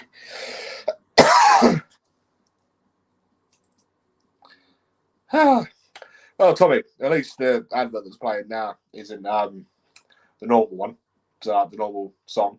Thank the fucking Lord.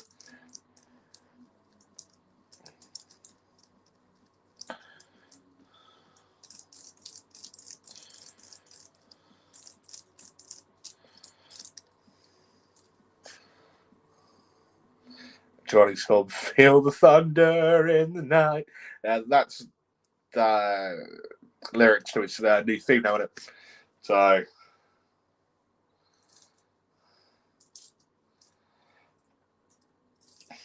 I still remember the days when he'd normally come out to Nod Your Head. That song that was used in Men in Black with Will Smith.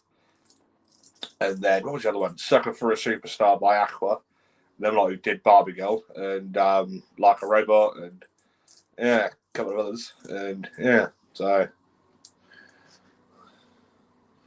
so far I played that twice on the radio. Have you? Fuck. Speaking of Johnny Storm, I'm a proud owner of a signed book of his, The Unofficial Legend.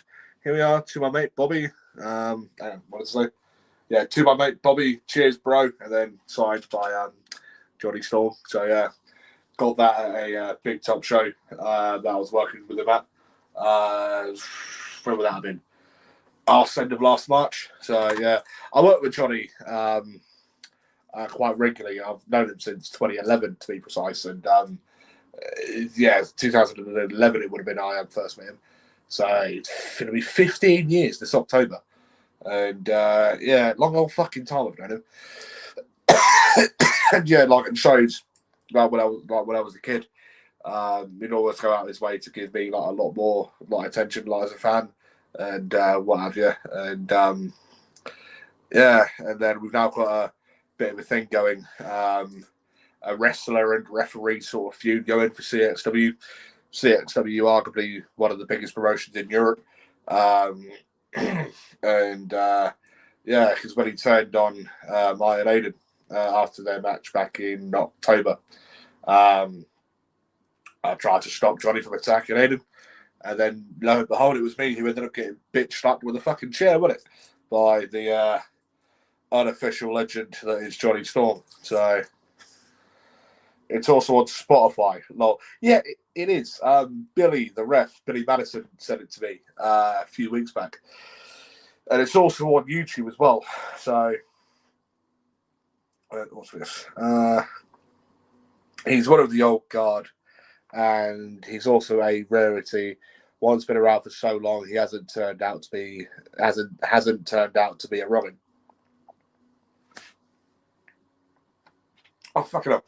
100%, honestly. Johnny, like as I've said, I've known Johnny a decade and a half. It'll be this October. And so, yeah, 15 years. And genuinely, like I've said, I've reffed him for Big Top a load of times. I've reffed him for CXW a load of times. I've reffed him for Kingdom Wrestling up in Bradford as well. And again, following him all over the fighting, all over the Norfolk, Lincolnshire, Suffolk for Falling Star. You know, he's behind the scenes one of the nicest people you will ever fucking meet. Genuinely, and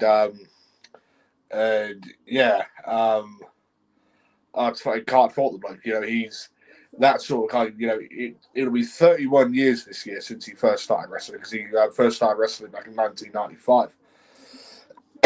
Obviously celebrated his 30th year last year. It'll be his 31st this year. And yeah, he's honestly he's great. Do you know what I mean? He's one of the people that's pleaded with me not to stop as well, not to stop refereeing.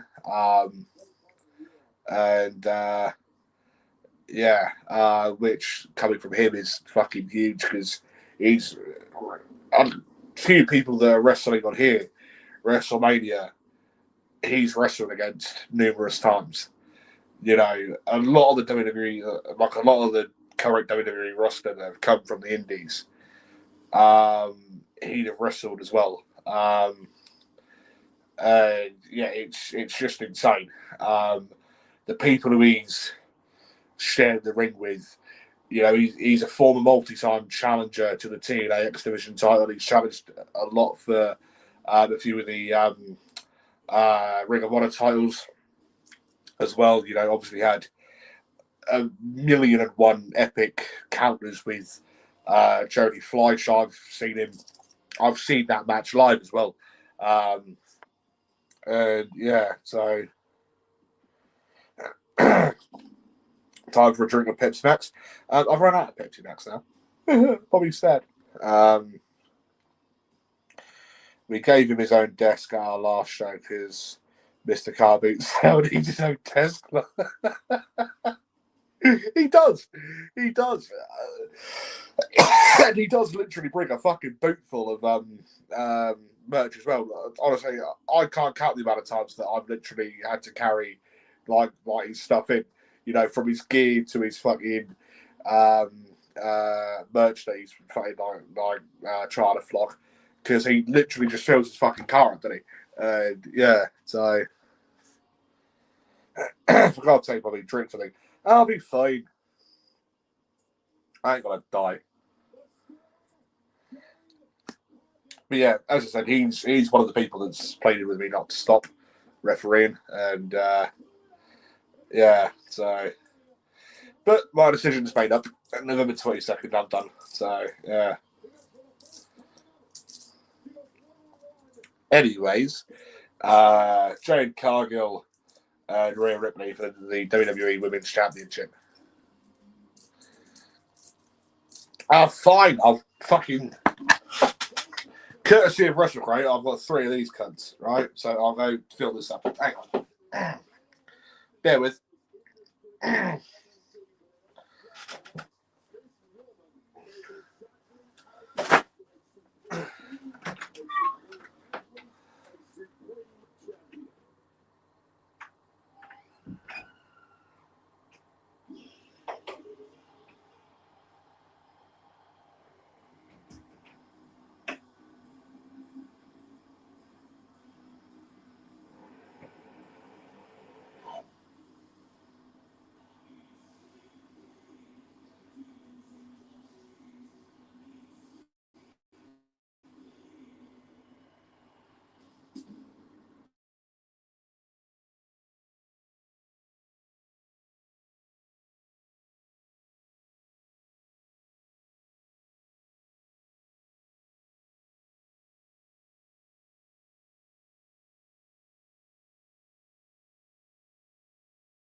Sorry about that. Hello.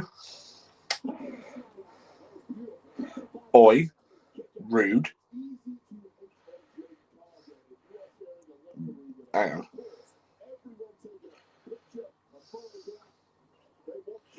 Bobby's gone for a shit. I did actually go for a shit, to be fair. He's also got to go smoke joints. My name's Bobby Salazar, not fucking Lou Nixon. And snort coke. Same answer. My name's Bobby Salazar, not Lou fucking Nixon. And shoot heroin. Same response. And he's also injecting smack. Same response. So, yeah. Oh, dear.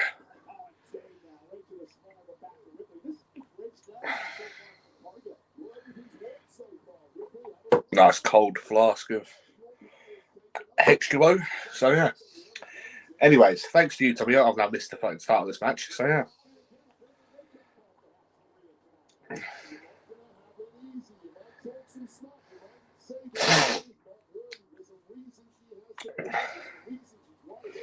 Yep, Bobby likes a bit of the old brown, the good old smack. Every now and again.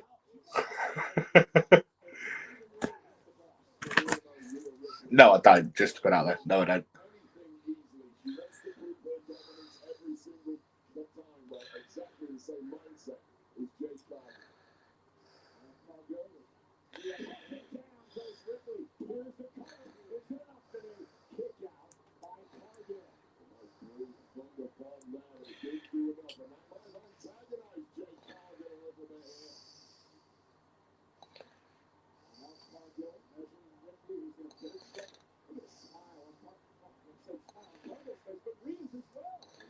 So they seem to be smirking like fuck at each other.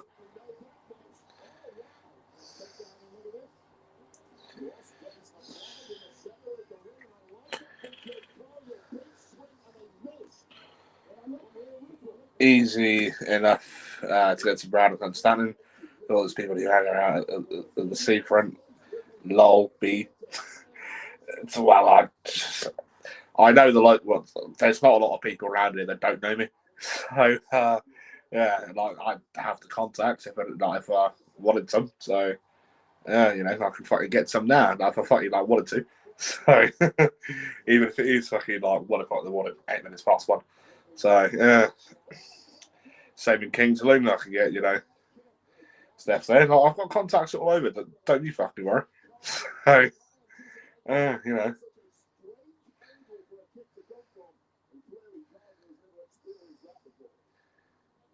But just to put out there, no, I don't touch that shit. But I do know people that can, get some. So, yeah. I know plenty of people. So, yeah. And as I said, I could easily get some now. So, yeah.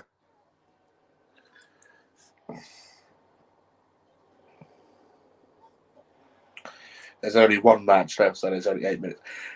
Yeah, that's a bit strange, isn't it? There's only the one match left. Well, I think what we're going to have is we're going to have Cena come back out to announce tonight's attendance. And then we're going to have Danhausen do a thing. Obviously, Cannigan is shooting shirts out in the cannon and what have you, cursing someone.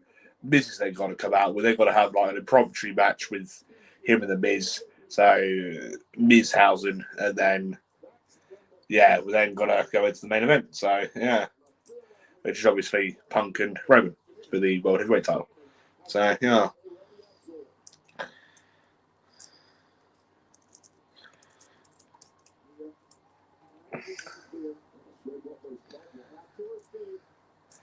Yeah, it wasn't until gone 3 o'clock this morning, or yesterday morning technically. I ended up finishing this, so yeah. Because I think the stream was about 4 hours 10, give or take a couple of minutes. So yeah, and I literally started pretty much like dead on 11. Again, give or take like a couple of minutes. So Jade Cargill smells like rubber. What, do you know from experience or with her? Or?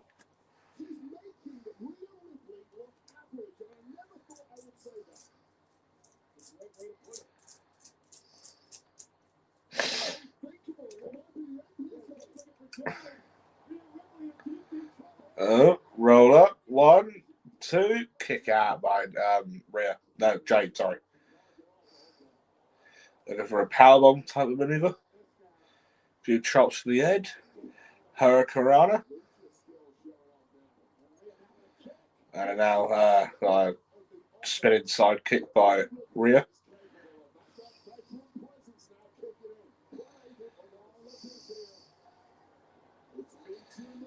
Mia Yim.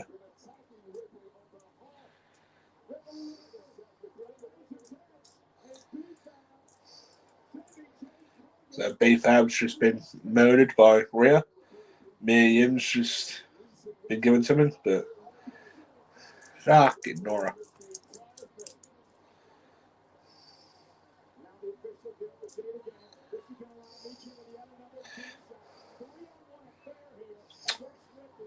This ain't fair on bloody Rhea, bloody Ripley.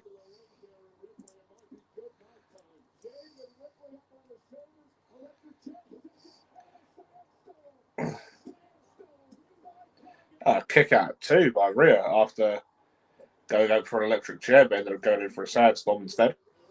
So,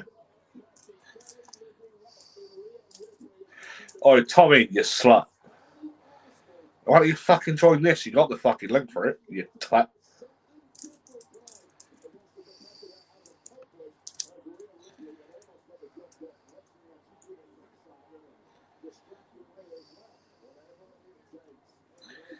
I smell like Savoy. To be fair, I don't eat pork no more, right?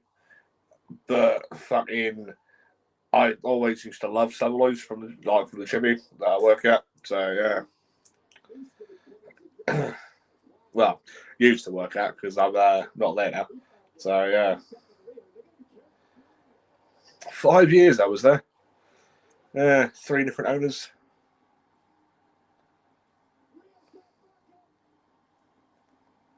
Io Sky.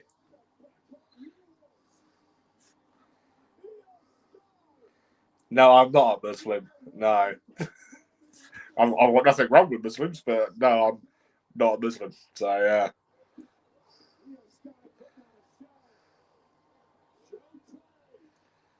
So, no, I don't eat saveloys. I don't eat bacon. I don't eat sausages. So, don't eat gammon no more. So Io Sky's now come out to go after Mia Yim and it's fucking what's her face. So Rhea tried going in for a riptide and then botched it, and she had a super kick by Rhea.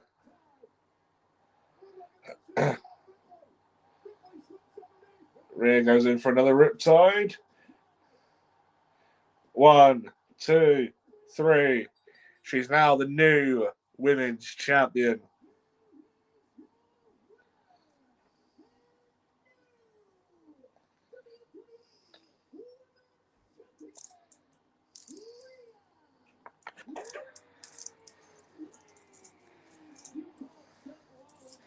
So she's now a 4-time world champion on main roster WWE.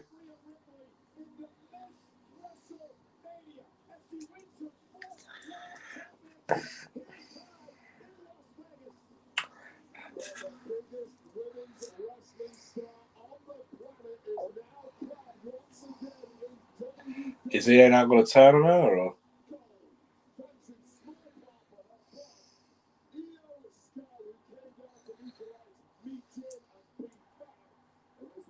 B-Fab, that was it. I was going to call her fucking Red Velvet from it.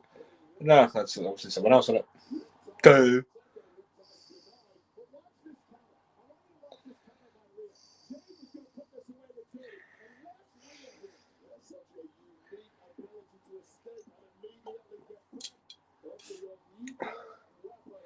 Io is going to turn and into a giant samurai.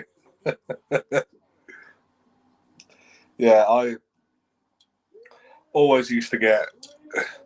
Got to fucking sound like a fat fuck now, and so I was used to get on the break on the very rare occasion I'd fucking have one. 2 samurais, 2 fish cakes, shitload of chips, and shitload of curry sauce as well. So yeah. So yeah. Because the samurais be dead. Fuck, they were nice. Are you a vegan? No, I'm not a vegan. No.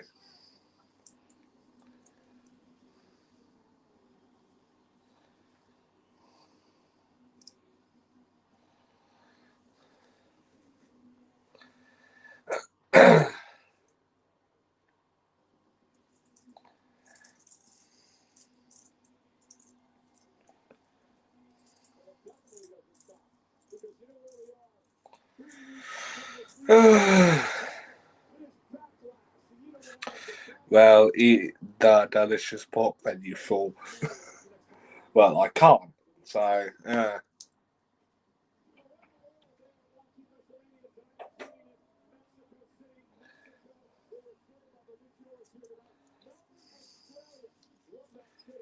Oh, Tommy, why don't you fucking join this? You've got the link to it, you slut. In Quezon City, in the Philippines, in Dublin, Ireland, is where thingy is, Ian. Glasgow, Scotland. I have a deficiency. So, mate, it's probably me fucking starting certain spectrums and deficiencies, but there we are. So, I'm not gonna lie. As I'm saying, I've certainly enjoyed this Mania, tonight's Mania, tonight's night of Mania, if you want to call it that, a hell of a lot more than last night's. So yeah. So why can't you eat pork? I'll send you a message as to why. So yeah.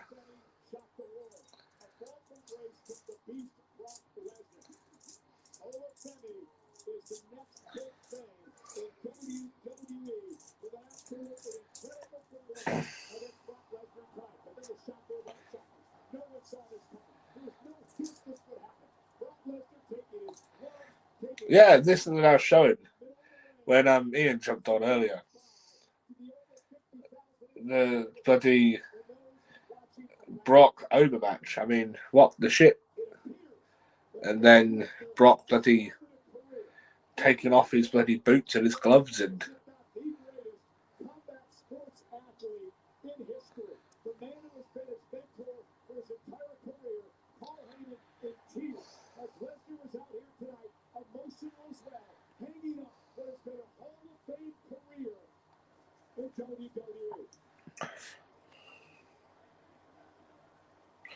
I wonder if Living in Colour will play again with CM Punk. Probably.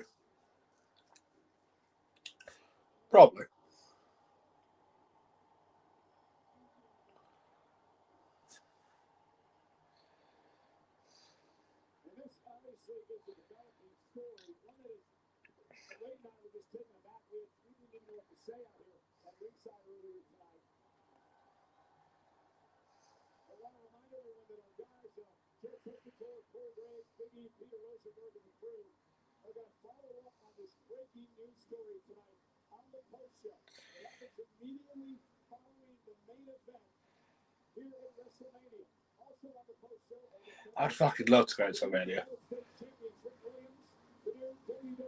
Which is why I keep on which is why literally all of fucking Europe pretty much fucking continuously saying to bring it over here. So Cena's now back to announce tonight's attendance.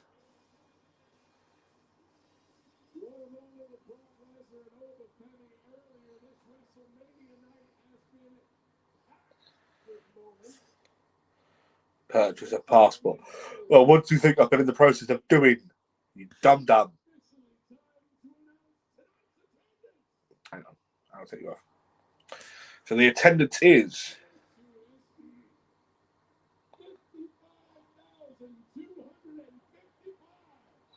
55,255.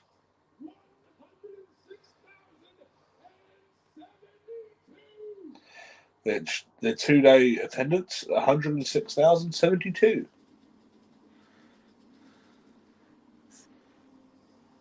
Yeah, and then you can bugger off. I only need it for fucking Canada, and then so. Plus, as well, I've like my dad's side of the family because he's from Texas. I've still got family in Texas, what have you. So yeah, go out and visit them and what have you. So yeah.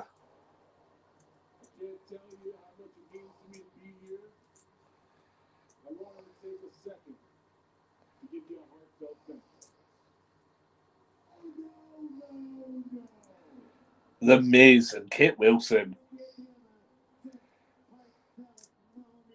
There's a photo on Facebook of me and Kit Wilson. So yeah.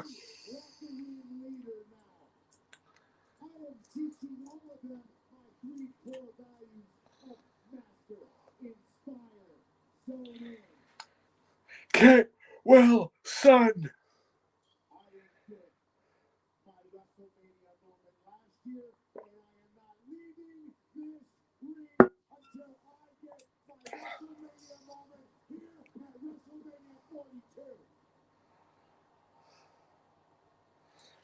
As I called it.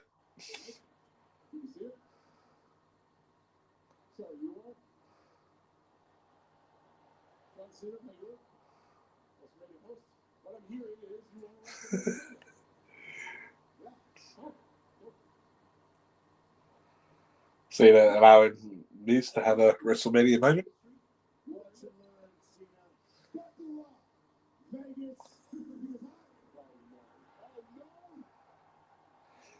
Danhausen. Did I or did I not call that?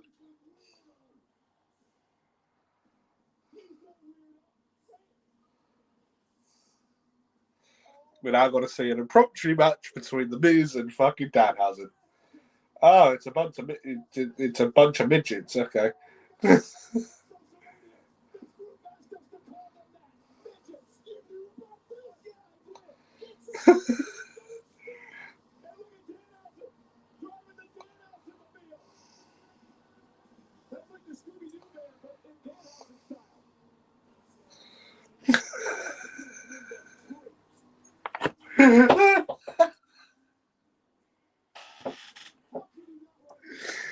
Oh, Becky, what you say?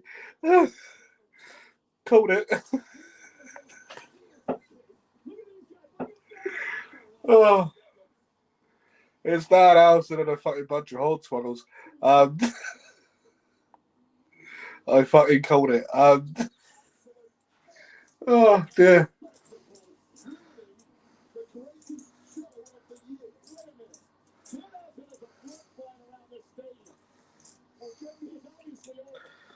Oh, blimmin' driving to the ring. I thought that was fighting Stone Cold, wasn't it? Fucking heck.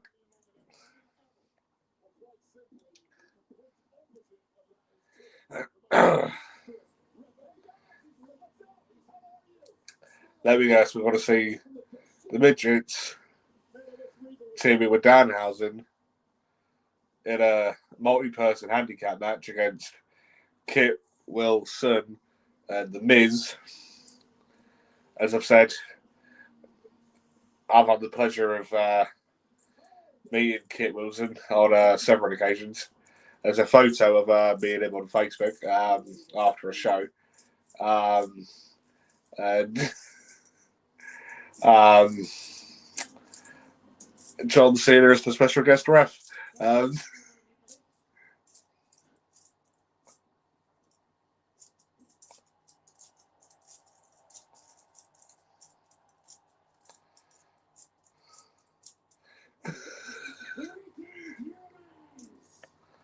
Greetings, humans. I am Danhausen. Very nice, very evil.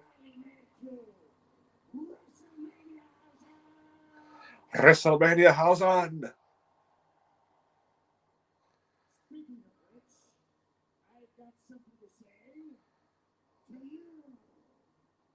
He's got something to say to John Cena.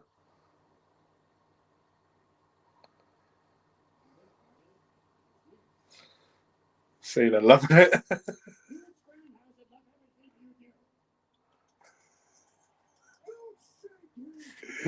Mate.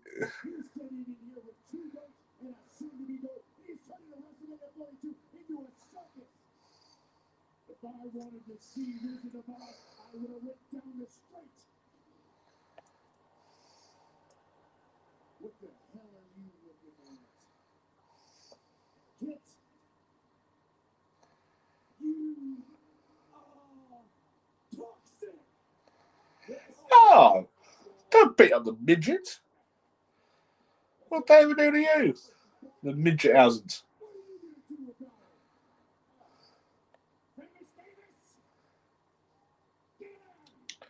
Sam, I thought better of you. Oh my fuck!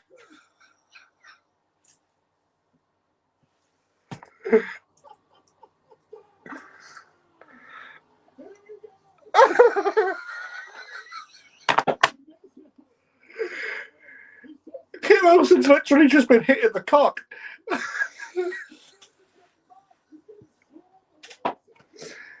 And now Dan has done it. Oh, fuck me. This is definitely a million times better than yesterday's Mania. Don't give a fuck what anyone says. Oh.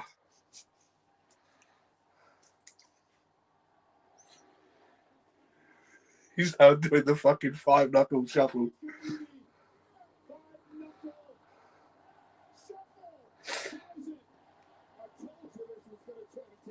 Oh, fuck me.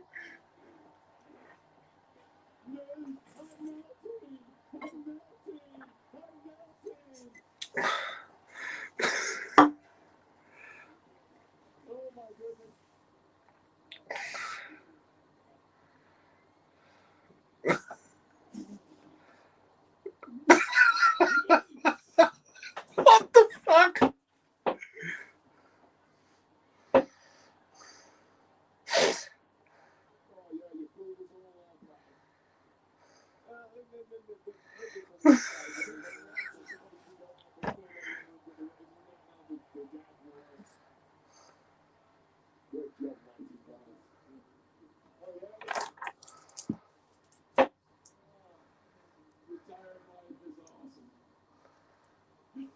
WrestleMania is unexpected, huh?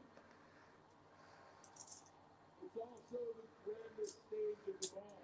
Fuck me. There's no showcase bigger than our next. Because next up is your man!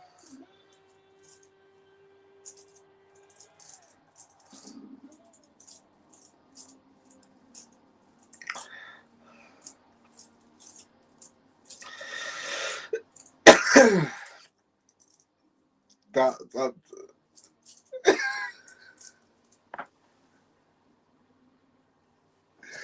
Oh dear. Oh, I love wrestling sometimes. Fuck me.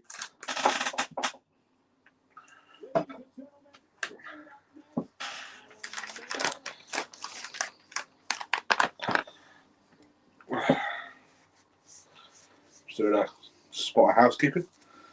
Why not?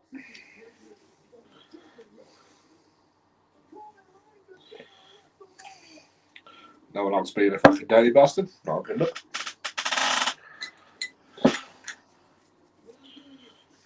No, don't be a dick all your life.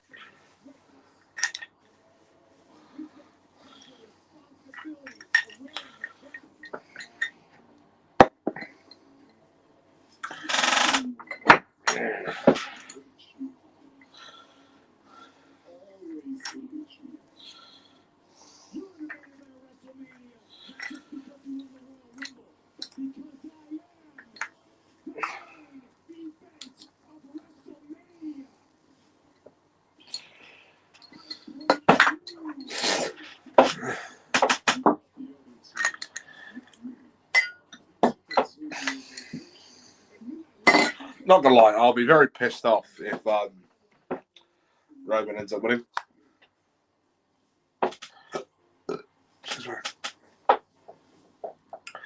Because I don't think I could live through another one of his fighting title reigns. Fuck that.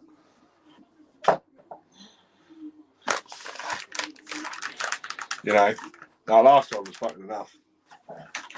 More than enough, 1,316 days. Fuck that shit.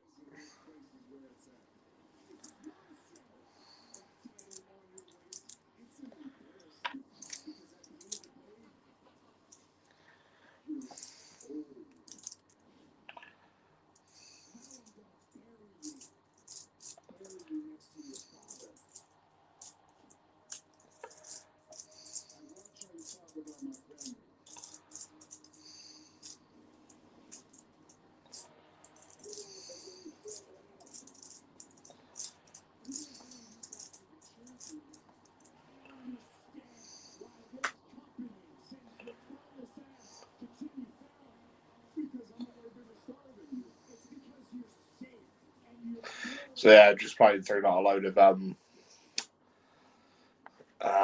recaps of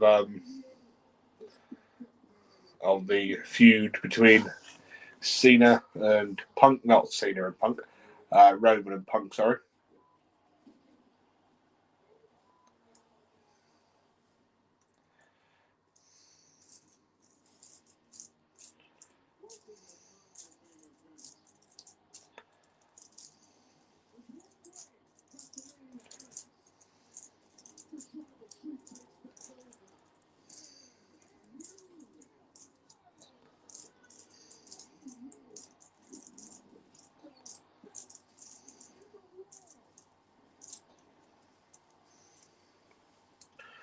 Not gonna lie, it should be a good match. You know, I'm hoping it's a lot better than Orton and Cody last night, because that was just ugh. Ladies and gentlemen, up next, what is being called the greatest main event to WrestleMania history. Roman Reigns versus CM. Will it be one of the greatest ever? And one of the most anticipated movies of the year, Street Fighter, coming to theaters this October. Check it out.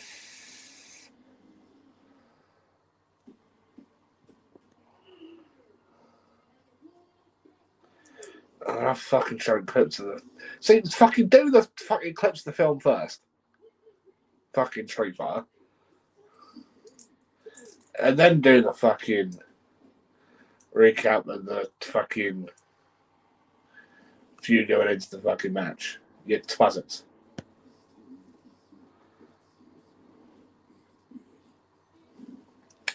Ha! I said, hey, yeah, yeah. I said, hey.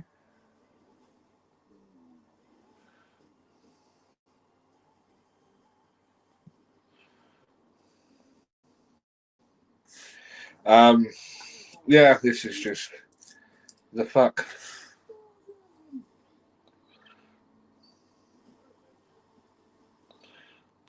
Bear me a second.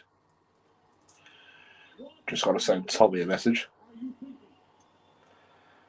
See, that was 4 minutes of fucking commercials. This is pathetic.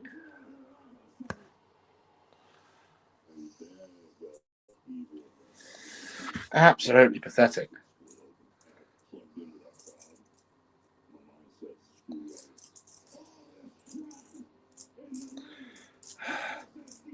So again, another 4 minute commercial of the forthcoming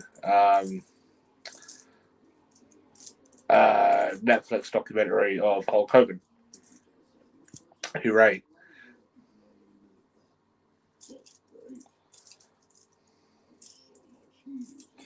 Which is due out on the 22nd of April, which is Wednesday.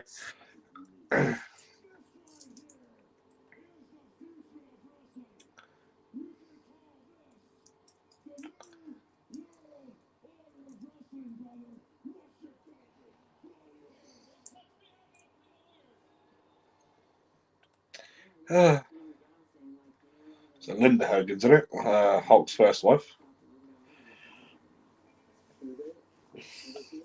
As I said yesterday when they were advertising this, love him or hate him,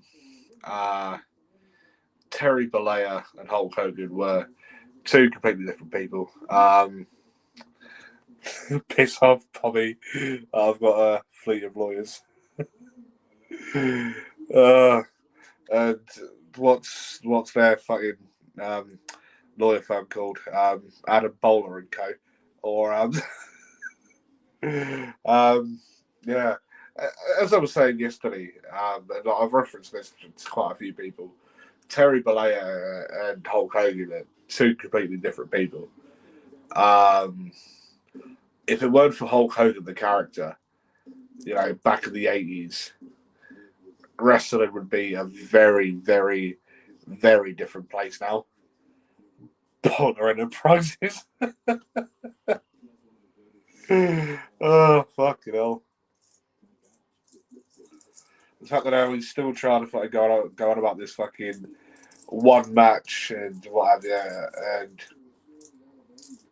this show in October, and it's just like, mate, fuck off. I would genuinely find it hilarious if he fucking tries booking me, because since I last worked for him October before last, he's tried booking me for every show he's done since.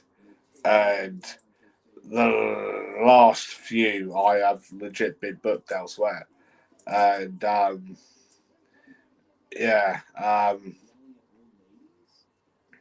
did have a Saturday, so his last show available that day. But I was down in Haverhill the day after. Wish I'd have said yes to it now. I really fucking do. So, yeah. Shall I go live so people can watch me go for a piss? But you've got the link for this, so, yeah. Oh, this cunt. Oh, this song. Oh, bloody hell. Oh, I hate my life.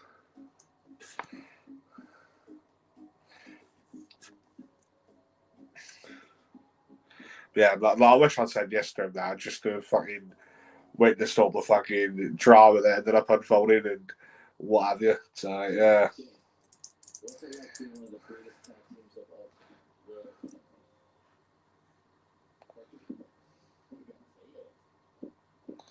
You.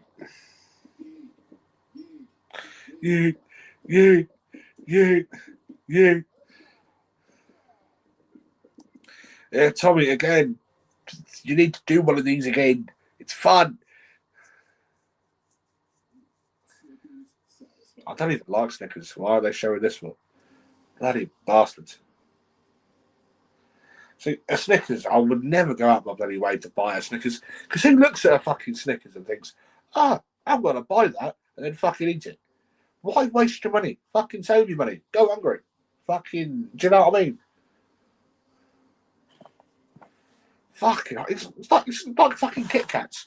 Who looks at a fucking Kit Kat and then thinks, you're literally just fucking pissing and shitting money down the fucking drain. That's all you're fucking doing. What in the piss?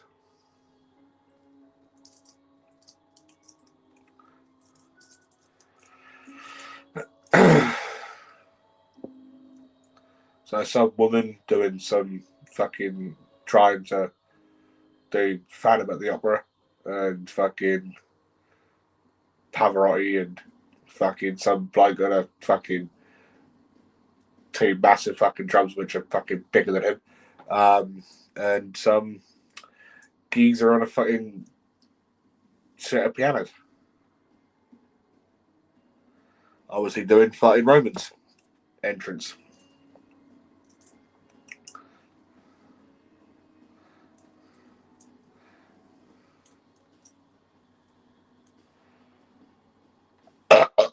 Excuse me.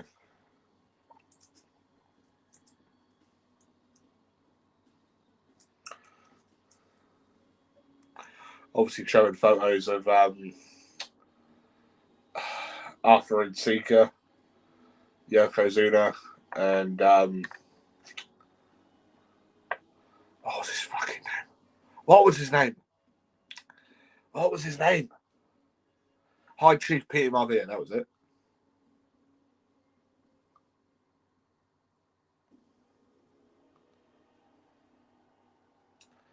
I could have sworn I see you Marvia somewhere.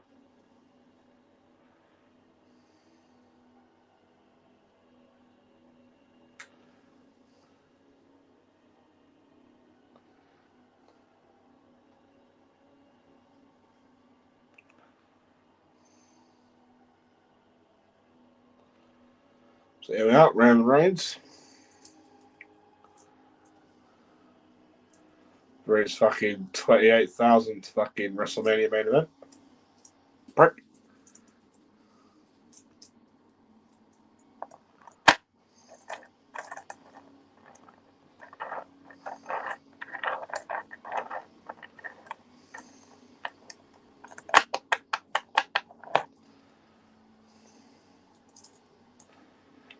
Boo!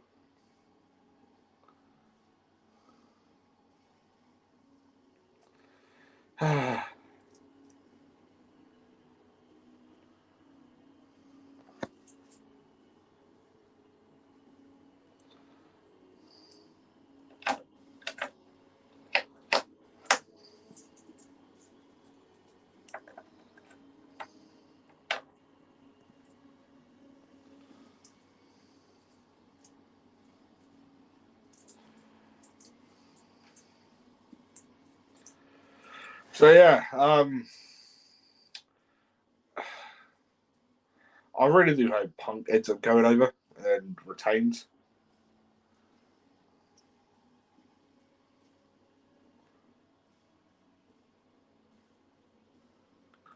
Because I don't think I could fucking deal with another fucking Roman title reign. Fuck that.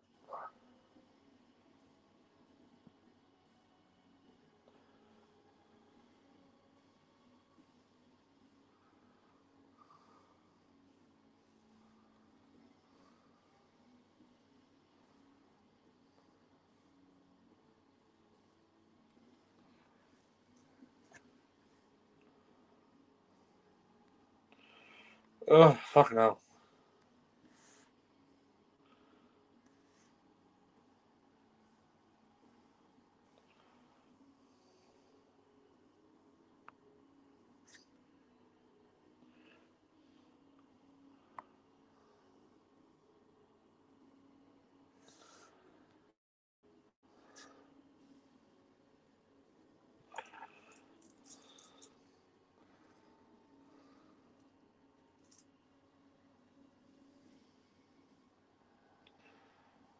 Dun, dun, dun, dun, dun, dun, dun, dun, dun.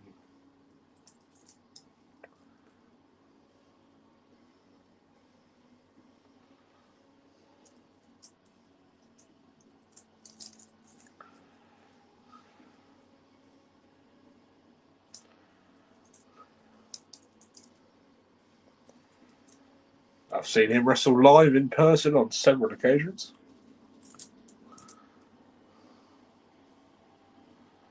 (2018, 19,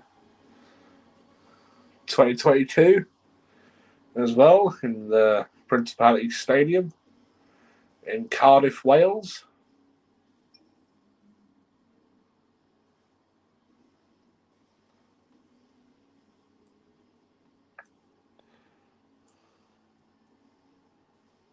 Do.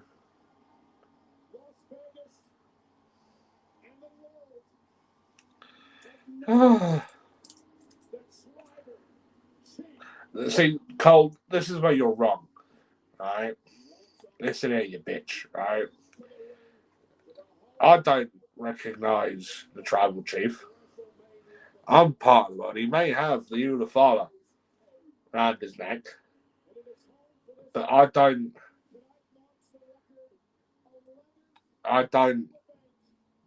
think he's the tribal chief.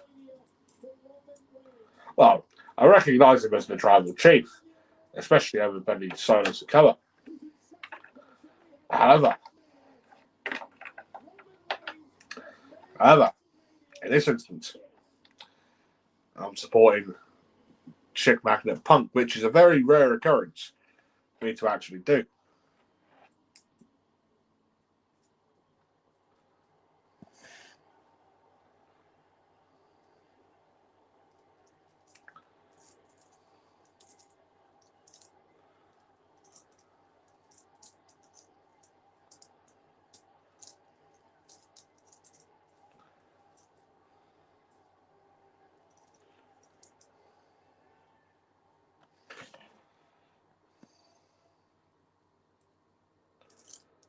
So I'll see the video of some sorts.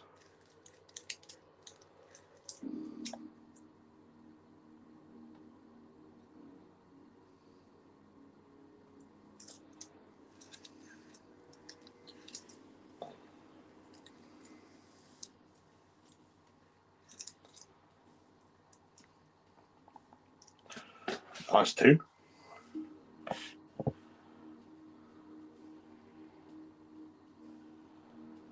Showing drone footage of Vegas, and with Punk literally sat on top of the Allegiant Stadium.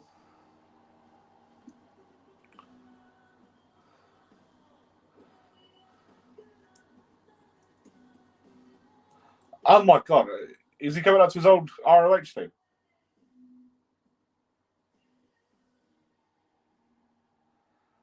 This is his old fucking Ring of Honor tune, isn't it?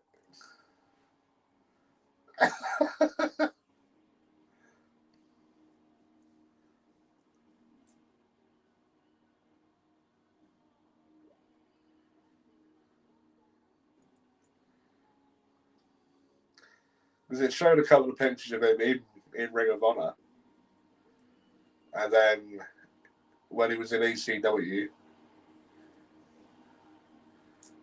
so the WWE ECW, yeah, this is his fucking old Ring of Honor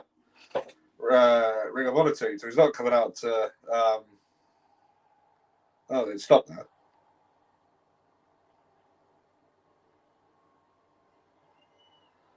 Music stopped. What the fuck?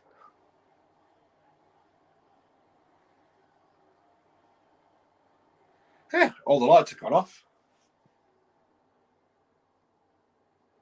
The music stopped. Punk's walking out.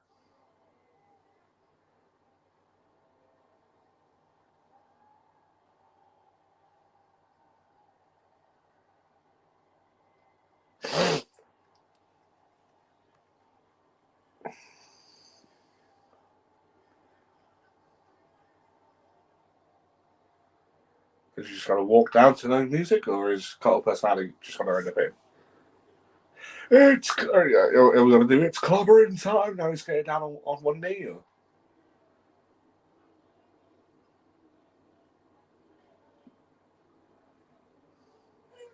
Clobbering time. There we are.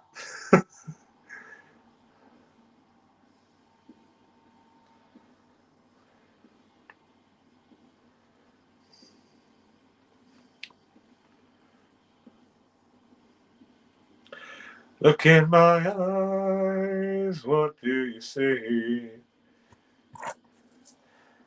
Personality. A Big Mac with extra cheese. Anything you wanna be. Oh.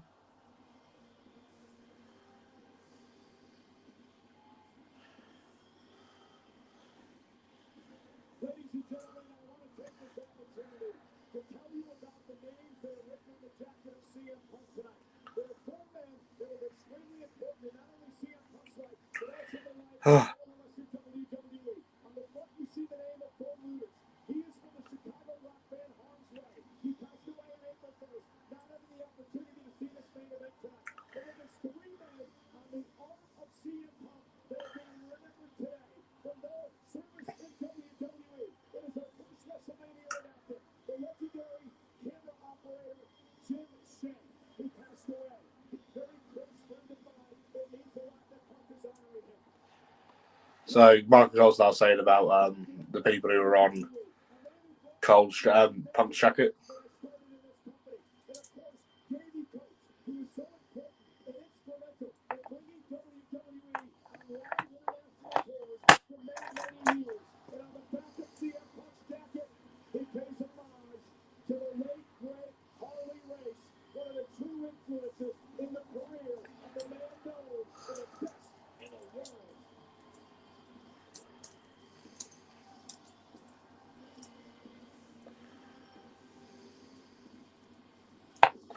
But it's good that he's doing that, you know, paying lineage to, you know, people like Harley Race and David Coates,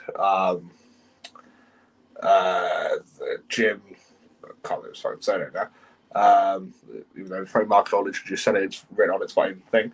But again, cameraman for WWE for many, many, many years. And this is meant to be the first WrestleMania. Not without him because he passed away start of the month. And yeah, so because like, you don't really get to hear of, you know, people like David Coates and you know, the cameramen and the camera operators and the tech people. You know, you always see them, but you never hear of them. You know what I mean?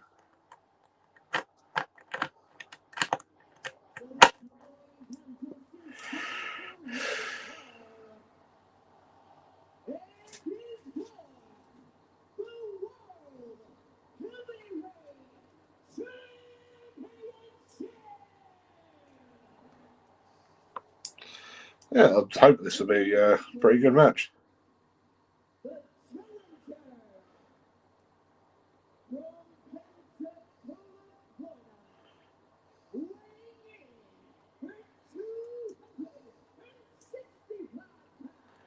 From Pensacola, Florida, weighing in at 265. The OTC.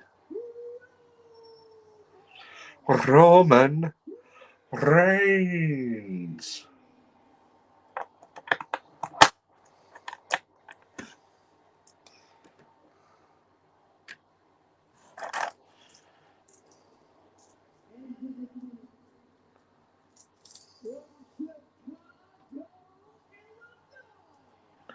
From Chicago, Illinois.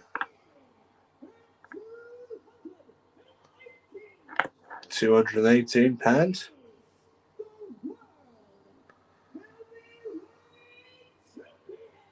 He is the world champion. CM Punk.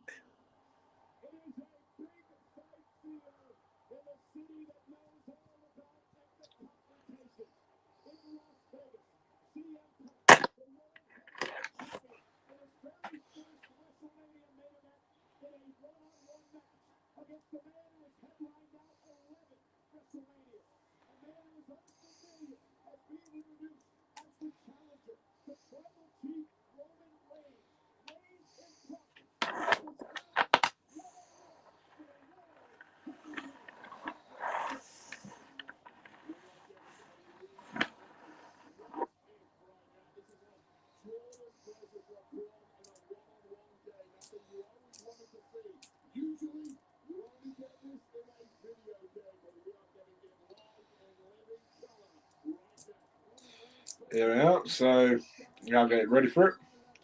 There goes the bell.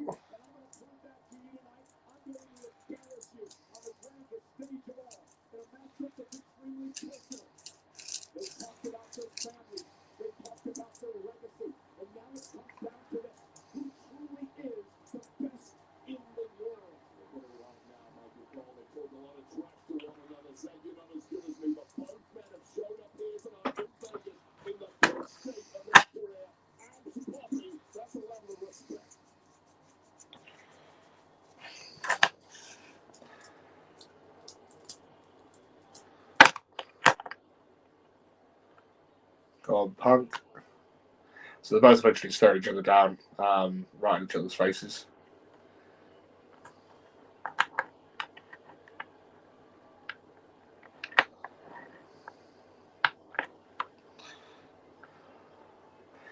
There's a massive smile on Punk's face, whereas Reigns has a face like thunder, so they're now backing away, circling the ring.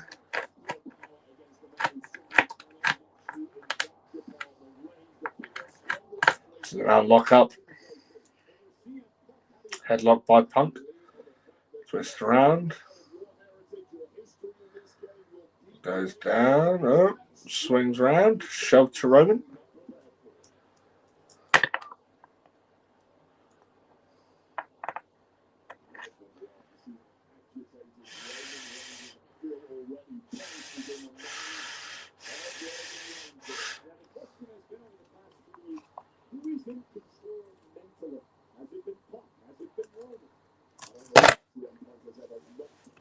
So a new headlock, another headlock by Punk, goes into the ropes. Reigns shoves him off. Big shoulder barge by Punk. Punk literally calling him a loser. Couple of shoves, another headlock by Punk.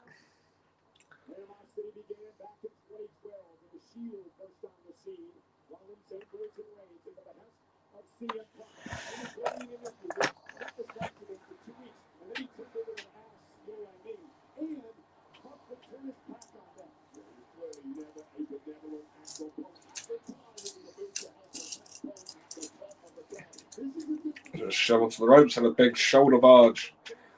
Elbow even by Roman, and then back at each other's faces. Couple of shoves. Spat around the face by Punk. Puts Roman into another headlock. Shoulder barge by Punk.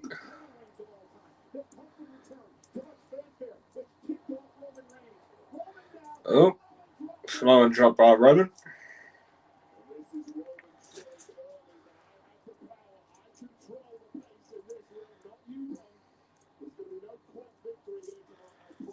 Kicked Punk by Roman. Headbutt by Roman. Then chop by Punk. Big whack by Roman. Sends Punk onto the floor.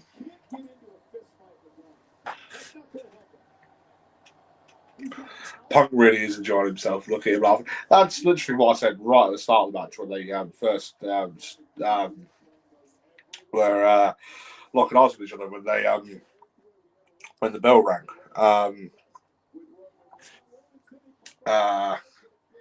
Reigns was literally, stood there, looking like he always does, no emotion or anything, and then Punk literally just stood there having the fun time of his life, and yeah.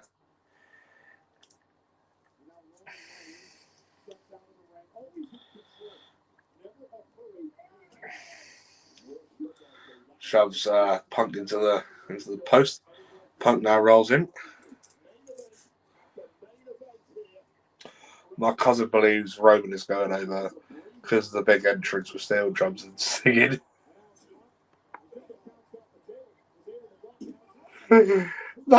Alex? Because he had a big fucking fanfare coming down. Fuck me.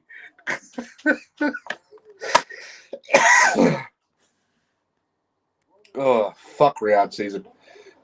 Just fuck any sort of season. Oh. Jesus Christ.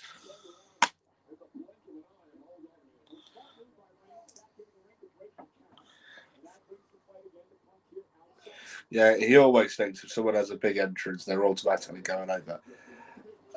What the fuck? Oh, dear.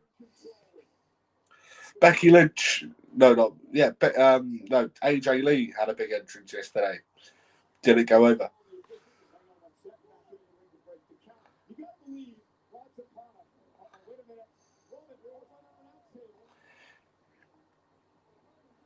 Punk gone flying over the barrier. He has indeed.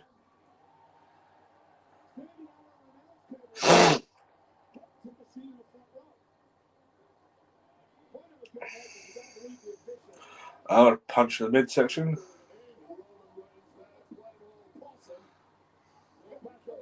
Back over the guardrail.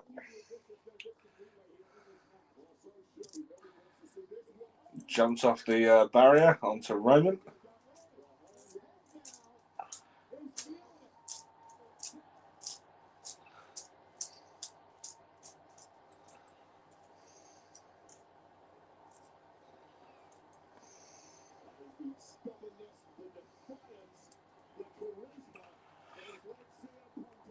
Oh dear.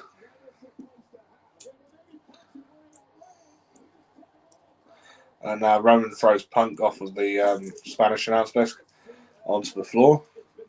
See, this is what I said about yesterday. There were 3 spots on the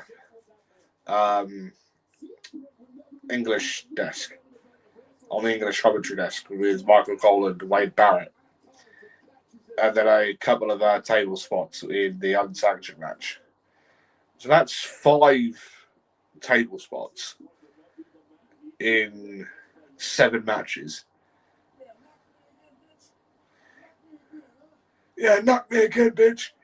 But there's not been a single one on this show. Not a single one. Did you hear what happened yesterday? Fans were literally getting arrested. Trying to steal the cooperative shares. They didn't sit in, the ones who sit in front of it. I did see that some fans were getting arrested. I think I might have sent you a video on it, Tommy. Send you the link to a video. If not, then I'll try and find it. But I did see fans were getting nicked for something, but I don't know what they were actually getting arrested for. Because the copper that was dealing with the person filming, saying that apparently WWE wanted them ejected from the building. Shikiri had enough of them, and then it ended up becoming a police matter, because obviously with events of this sort of size, you'd expect to have a police presence. So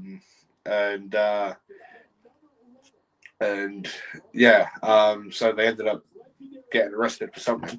But I can't actually remember what the copper had actually said that they were being ejected from the building for, on top of being arrested for. So, yeah.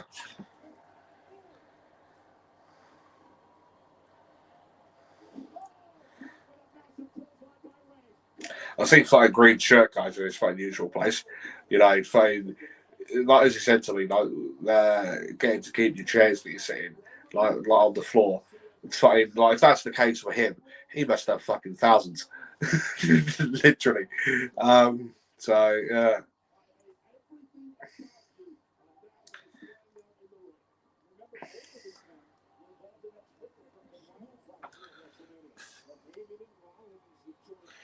Yeah, they were chucked out, and then the police came and put them in cells. They didn't pay for that chair, so they tried to steal it instead.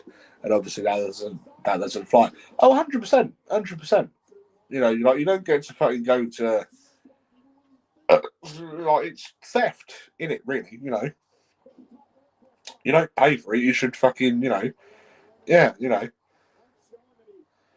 and people pay a lot of fucking money to, go to these events, and especially with this, people are paying upwards of fucking 20 grand for this, so if one of the very little souvenirs they get to keep is a chair, and then you get people that take the piss and then, not paying the price to sit on the floor, and then taking the chairs that, technically belongs to someone else, like a fan, you know what I mean?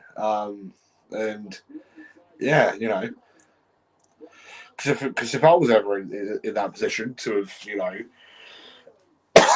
no matter how much fucking money I've paid for it, again, obviously, Tommy, how much of a fucking wrestling fan that I am, and how much I would fucking sacrifice to go to one of these fucking WrestleManias. You know what I mean? If being able to take a chair home, like a steel chair home, like a branded steel chair home, was one of your perks of actually getting this chair. I'd fucking, and then if somebody tried to, steal it and shit, mate, I'd want to fucking kill him. You know what I mean? Because it's like, mate, You know, they're fucking expensive. You know, I've always wanted one of these commemorative folding chairs. I've had a chance to buy one from WrestleMania 31 from a friend, but he wanted 600 quid, and I couldn't afford it. He went on to sell it for 950 quid. Fuck me. It proves my point. You know, it just, mate, the money that people are willing to spend on stuff, you know, is just insane. Absolutely insane. And yeah. So, yeah, if I was one of these people sat on the floor, no matter how much money I'd have paid for that ticket, and if I was one of the people that actually got to take that chair home, you know, mate, I'd fucking literally put it in a frame and everything, you know, and I literally fucking say to fucking everyone that I fucking lives with my fucking dad and fucking whatever, yeah, if you fucking touch that, you're dead. You know what I mean? And because mate, I'd fucking treasure it like it's the fucking crown jewels. You know what I mean? And yeah, then when you're getting people like that take the piss and everything and fucking stealing, you know what I mean? You know, it's fucking like, mate, people have paid a fuck ton of money for that. Yeah, for that pleasure can was ain't one of them. Yeah, you know. And it's like in America, you know, they take theft of, you know, like fucking whatever, you know, serious as fuck, don't they? You know, and especially with this being in fucking Vegas as well. You know, obviously the fucking casinos and shit, and you know, money and whatever, you know. So yeah, big old fucking thing over there. So they're back on one of the commentary discs. Punk showing off like a lunatic.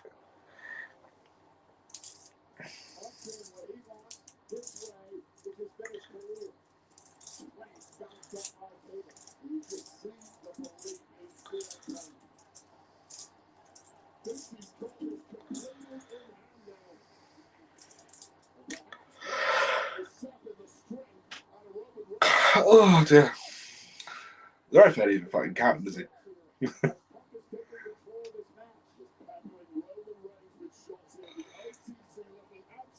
So he's now got back in the ring. So Punk's now got back in the ring.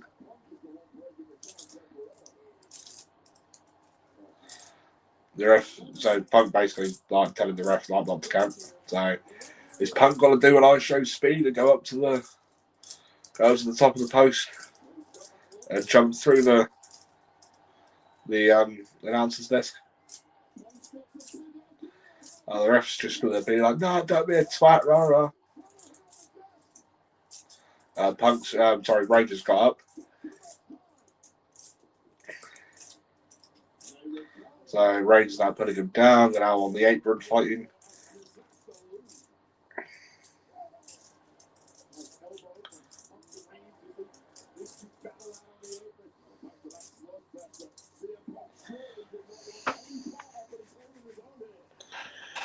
Now the referee.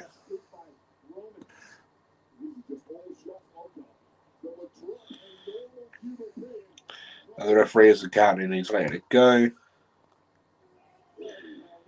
There's been a lack of Charles Robinson tonight.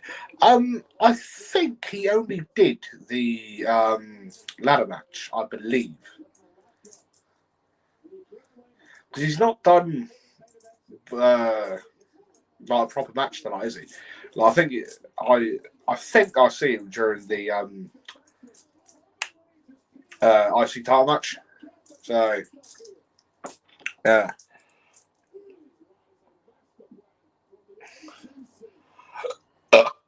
Excuse me.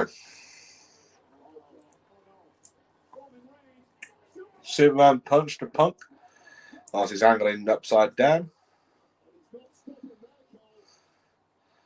And a second one.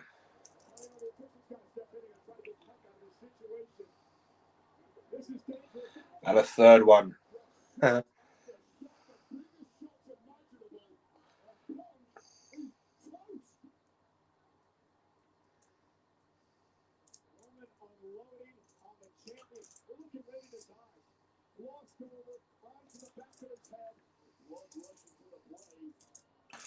Could you imagine if Reigns ends up winning and he has the title reign anywhere near close to the last one he had? So Reigns has now got the top of the stairs. That should be a DQ, shouldn't it? That's a DQ.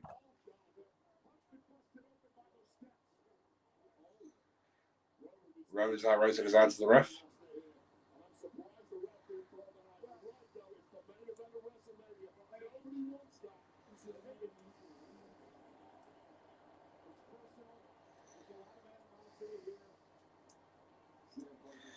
That should have been a fucking DQ, no?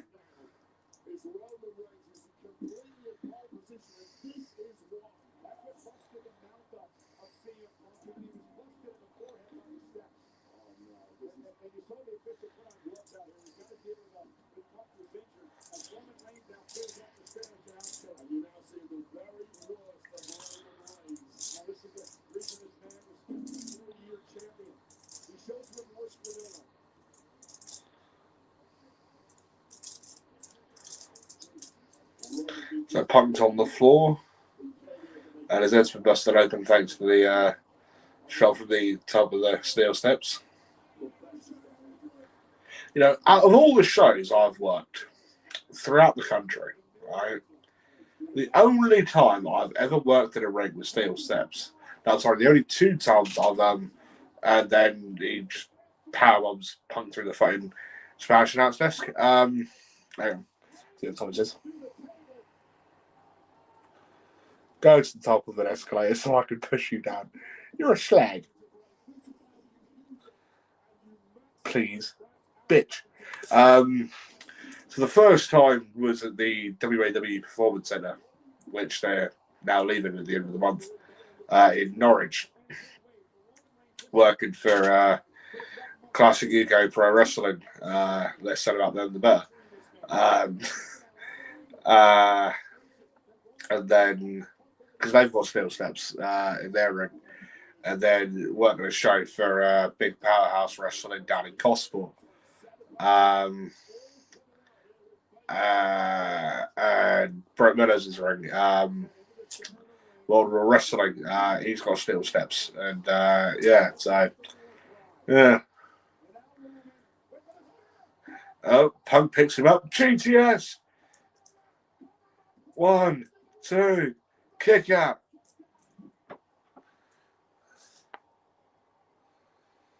Working for Bobby's favourite promoter, Adam Bowler, Esquire. I think I'd rather fucking eat my own shit than work with that cunt again. Fucking hell. As I've said to you, I guarantee he will end up wanting to book me for his show in October. He's done it literally since I've started working for him, he's literally asked me every single fucking show. And I've only been able to do 1 show for him since I first started working for him 3 years ago. And that was at the WWE place in Norwich.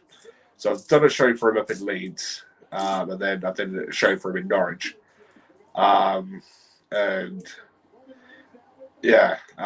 had a spear by Roman. 1, 2, kick out by Punk. I won't work for him the 3rd time. Do you know what I mean? And I'll be very much surprised if he can actually put a show together for his next show in October after the fighting shenanigans from last week before, whatever it was. So, yeah.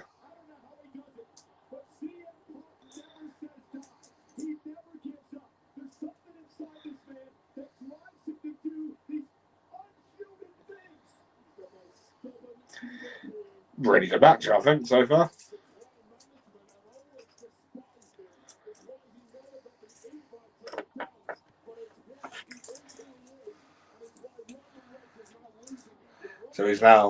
So Roman's now literally rubbing Punk's face into the mat. Tommy, if you're watching this, shove this up your backside.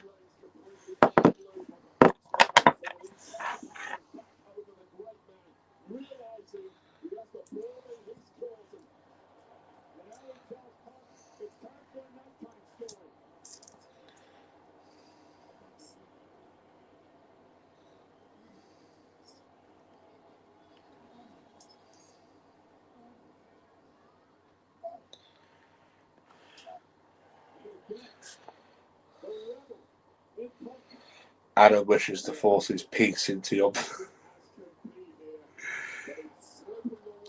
He probably does swing that way. I mean, I've got no issue with him swinging that way, but I wouldn't want him anywhere fucking near me. You know what I mean? He needs to have a wash and what have you. Do you know what I mean? And even then, I wouldn't allow him anywhere fucking near me. You know what I mean?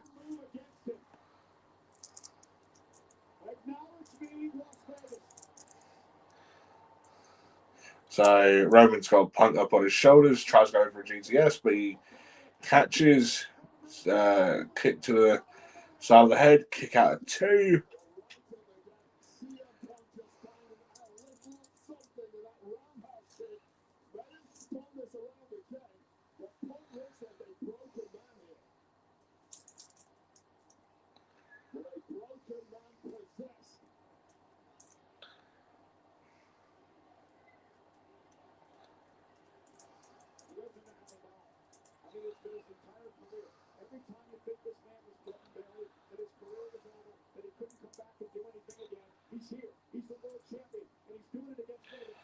He's not going to go for a Superman punch.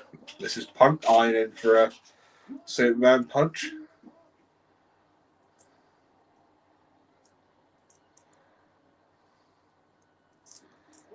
Goes in for the Superman punch.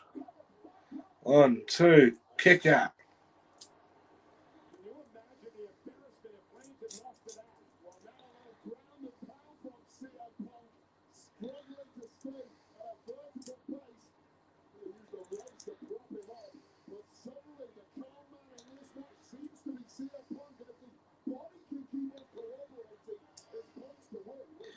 So Punk is back out the ring. What's he doing?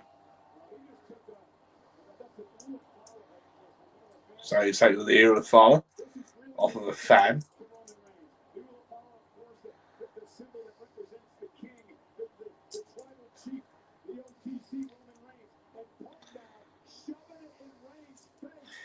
What's he now aiming for?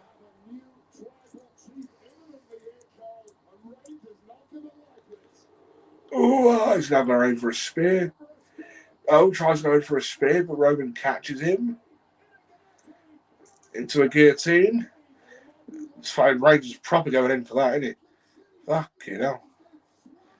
Oh, roll up. 1, 2, kick out. Literally just kicked out.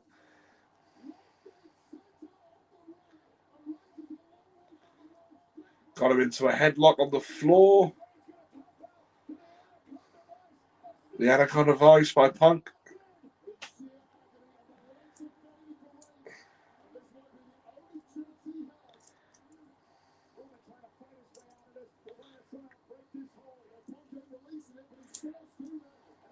Oh. So Reigns now got the guillotine on the floor, locked back in on Punk. Is Punk got to fade, or is he got to continue?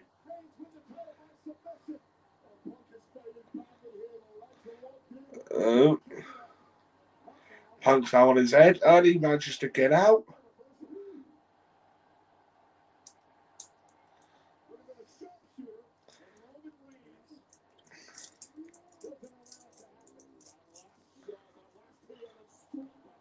Punk's got back up on his feet. Reigns literally just kicked him square in the head. Falls straight back into the guillotine.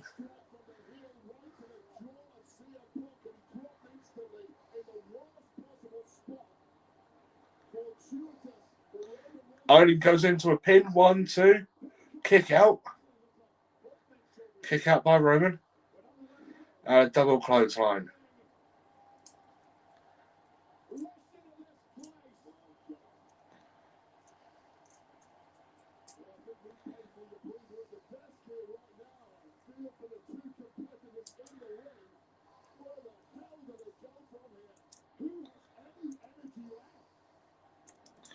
Really good match. Really, really good match. As I've said, tonight is a fuckload better than yesterday. An absolute fuckload better than last night. It's only 2:20. Fucking hell.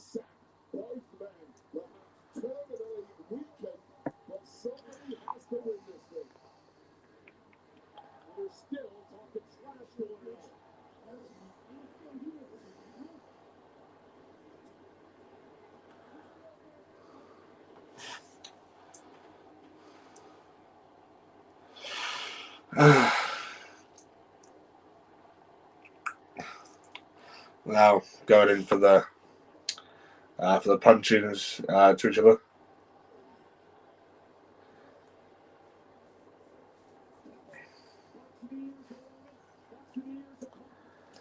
Chop, chop, chop.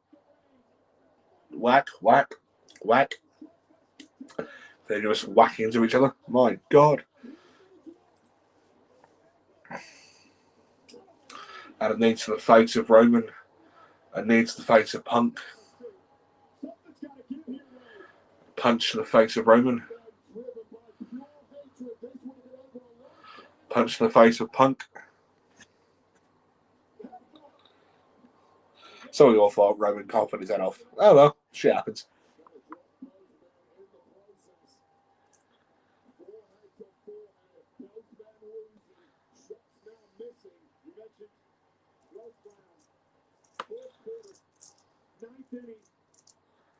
What do you have left? Who's got more heart? Who's got more guts? Las Vegas knows all about 12th round magic. Who's going to bring it now? The old school Hagler Hearns here tonight. So the guy stepped back up, so Punk actually just buried his wrist tape at Roman. Oh, so the referee turns away, and then he gives Roman a low blow. Goes in for a GTS. 1, 2. Oh, and a kick out. What the fuck? So Punk took his wrist tape off, threw it on the floor. Referee picks it up, turns his back to throw it out the ring. Whilst the referee's back was turned, Punk went in for a low blow, and then picked Roman up, went in for a GTS, capitalised on the GTS, went in for a pin, and Roman just survived by kicking out.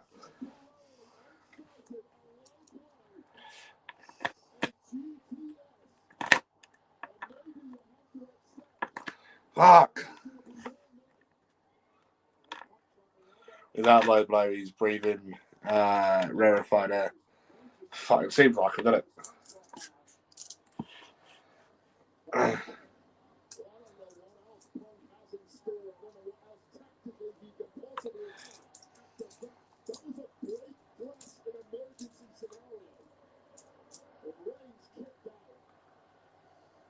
So Punk is now kicking Reigns out the ring.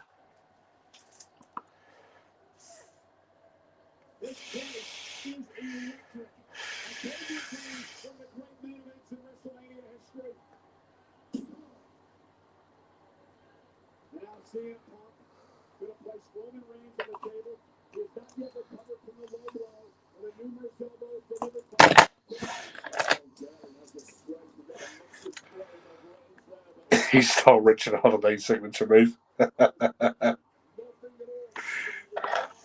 He did. He did steal Richard Holiday's signature move.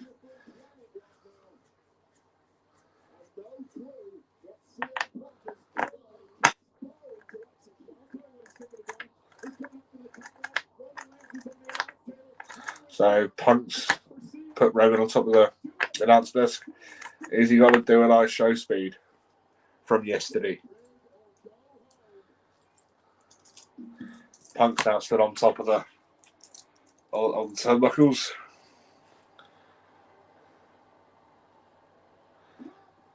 And through the table.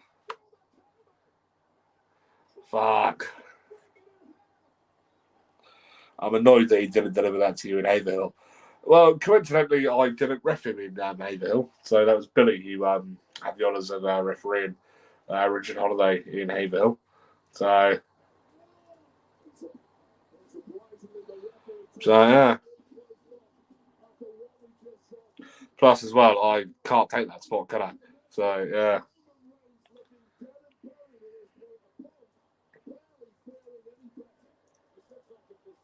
I can if someone did it, but I object to it because of my situation down there. So yeah, Punk literally struggling to stand up. So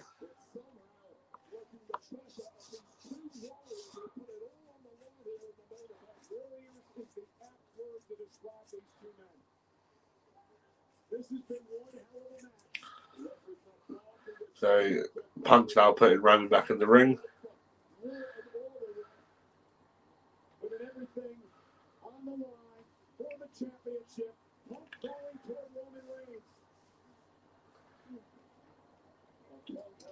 Punk picking Roman up.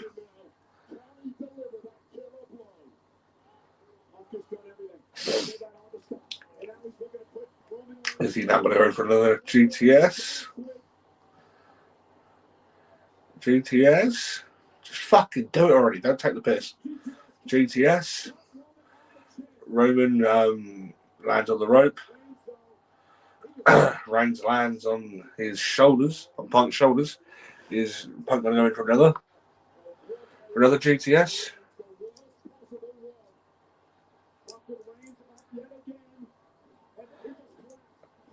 Punk just fucking collapses.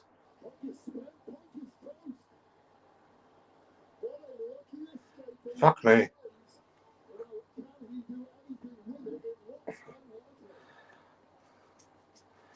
Punk struggles to get back up.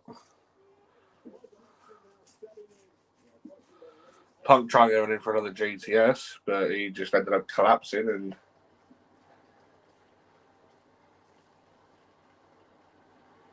spear by Roman Reigns.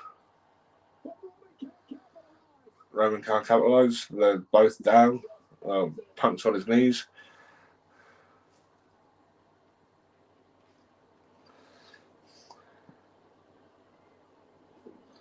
Punk tried going in for a punch, but he was nowhere fucking near.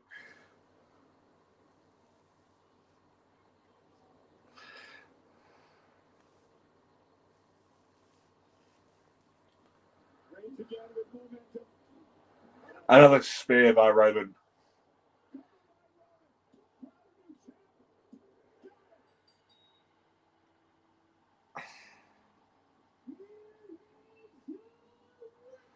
So Reigns went in for a spear, got the spear.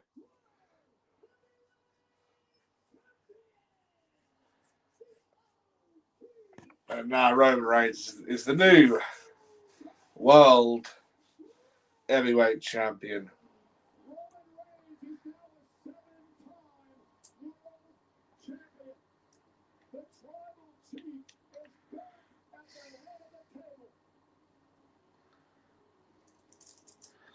Oh. Not gonna lie, really fucking good match. Towards the end of it, you obviously had Punk trying to go in, but just all the energies obviously ended up leaving it, didn't it?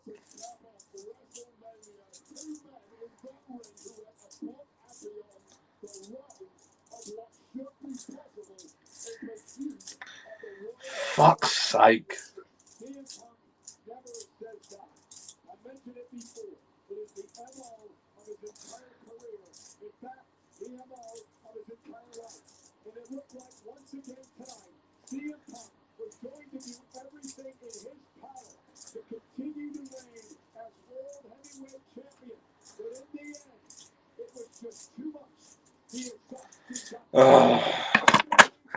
Yes, Tommy, I agree. Oh, fuck off.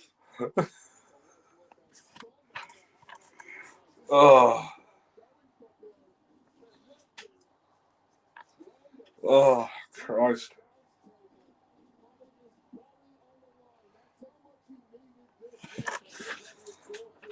Wow.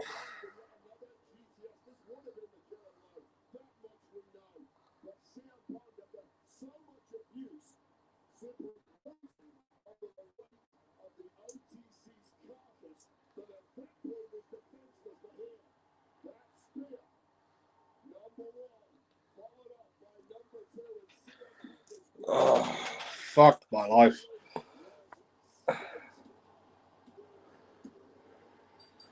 Do we go in for another raid like it was, last time round?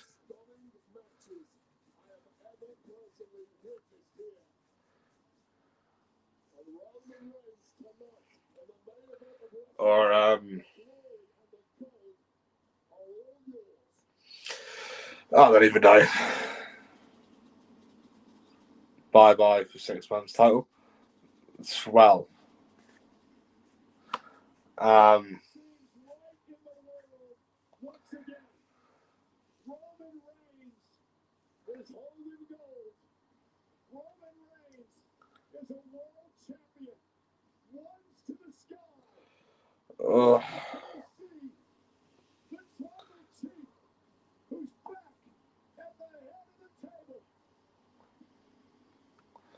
I don't even know what to say, if I'm being perfectly honest with you. He will disappear for 6 months every month. That's exactly. It's got to be like it was before.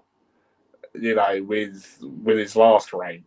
You fucking wouldn't ever see him.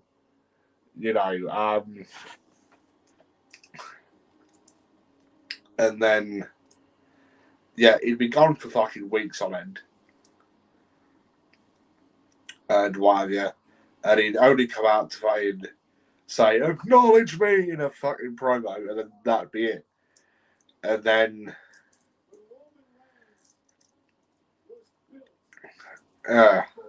wow. Don't get me wrong, the match, fucking incredible, right? And it's a million times better than the main event of yesterday. I think, well, then again, I think this match was a million times better than the entire show yesterday. But, I mean, the outcome, no. Well, the final outcome of either of them, the main events, no.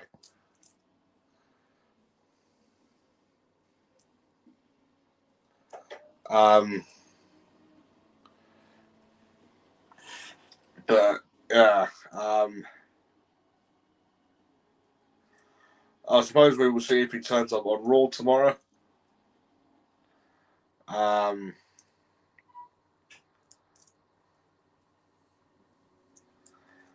Or whatever.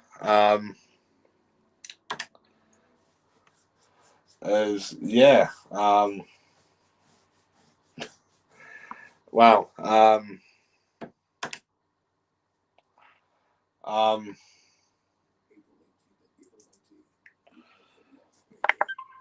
Completely like, what the fuck? Anywho, that was WrestleMania, baby. Obviously the 42nd anniversary of WrestleMania. So night 2 of WrestleMania 42. What's this? We'll be right back.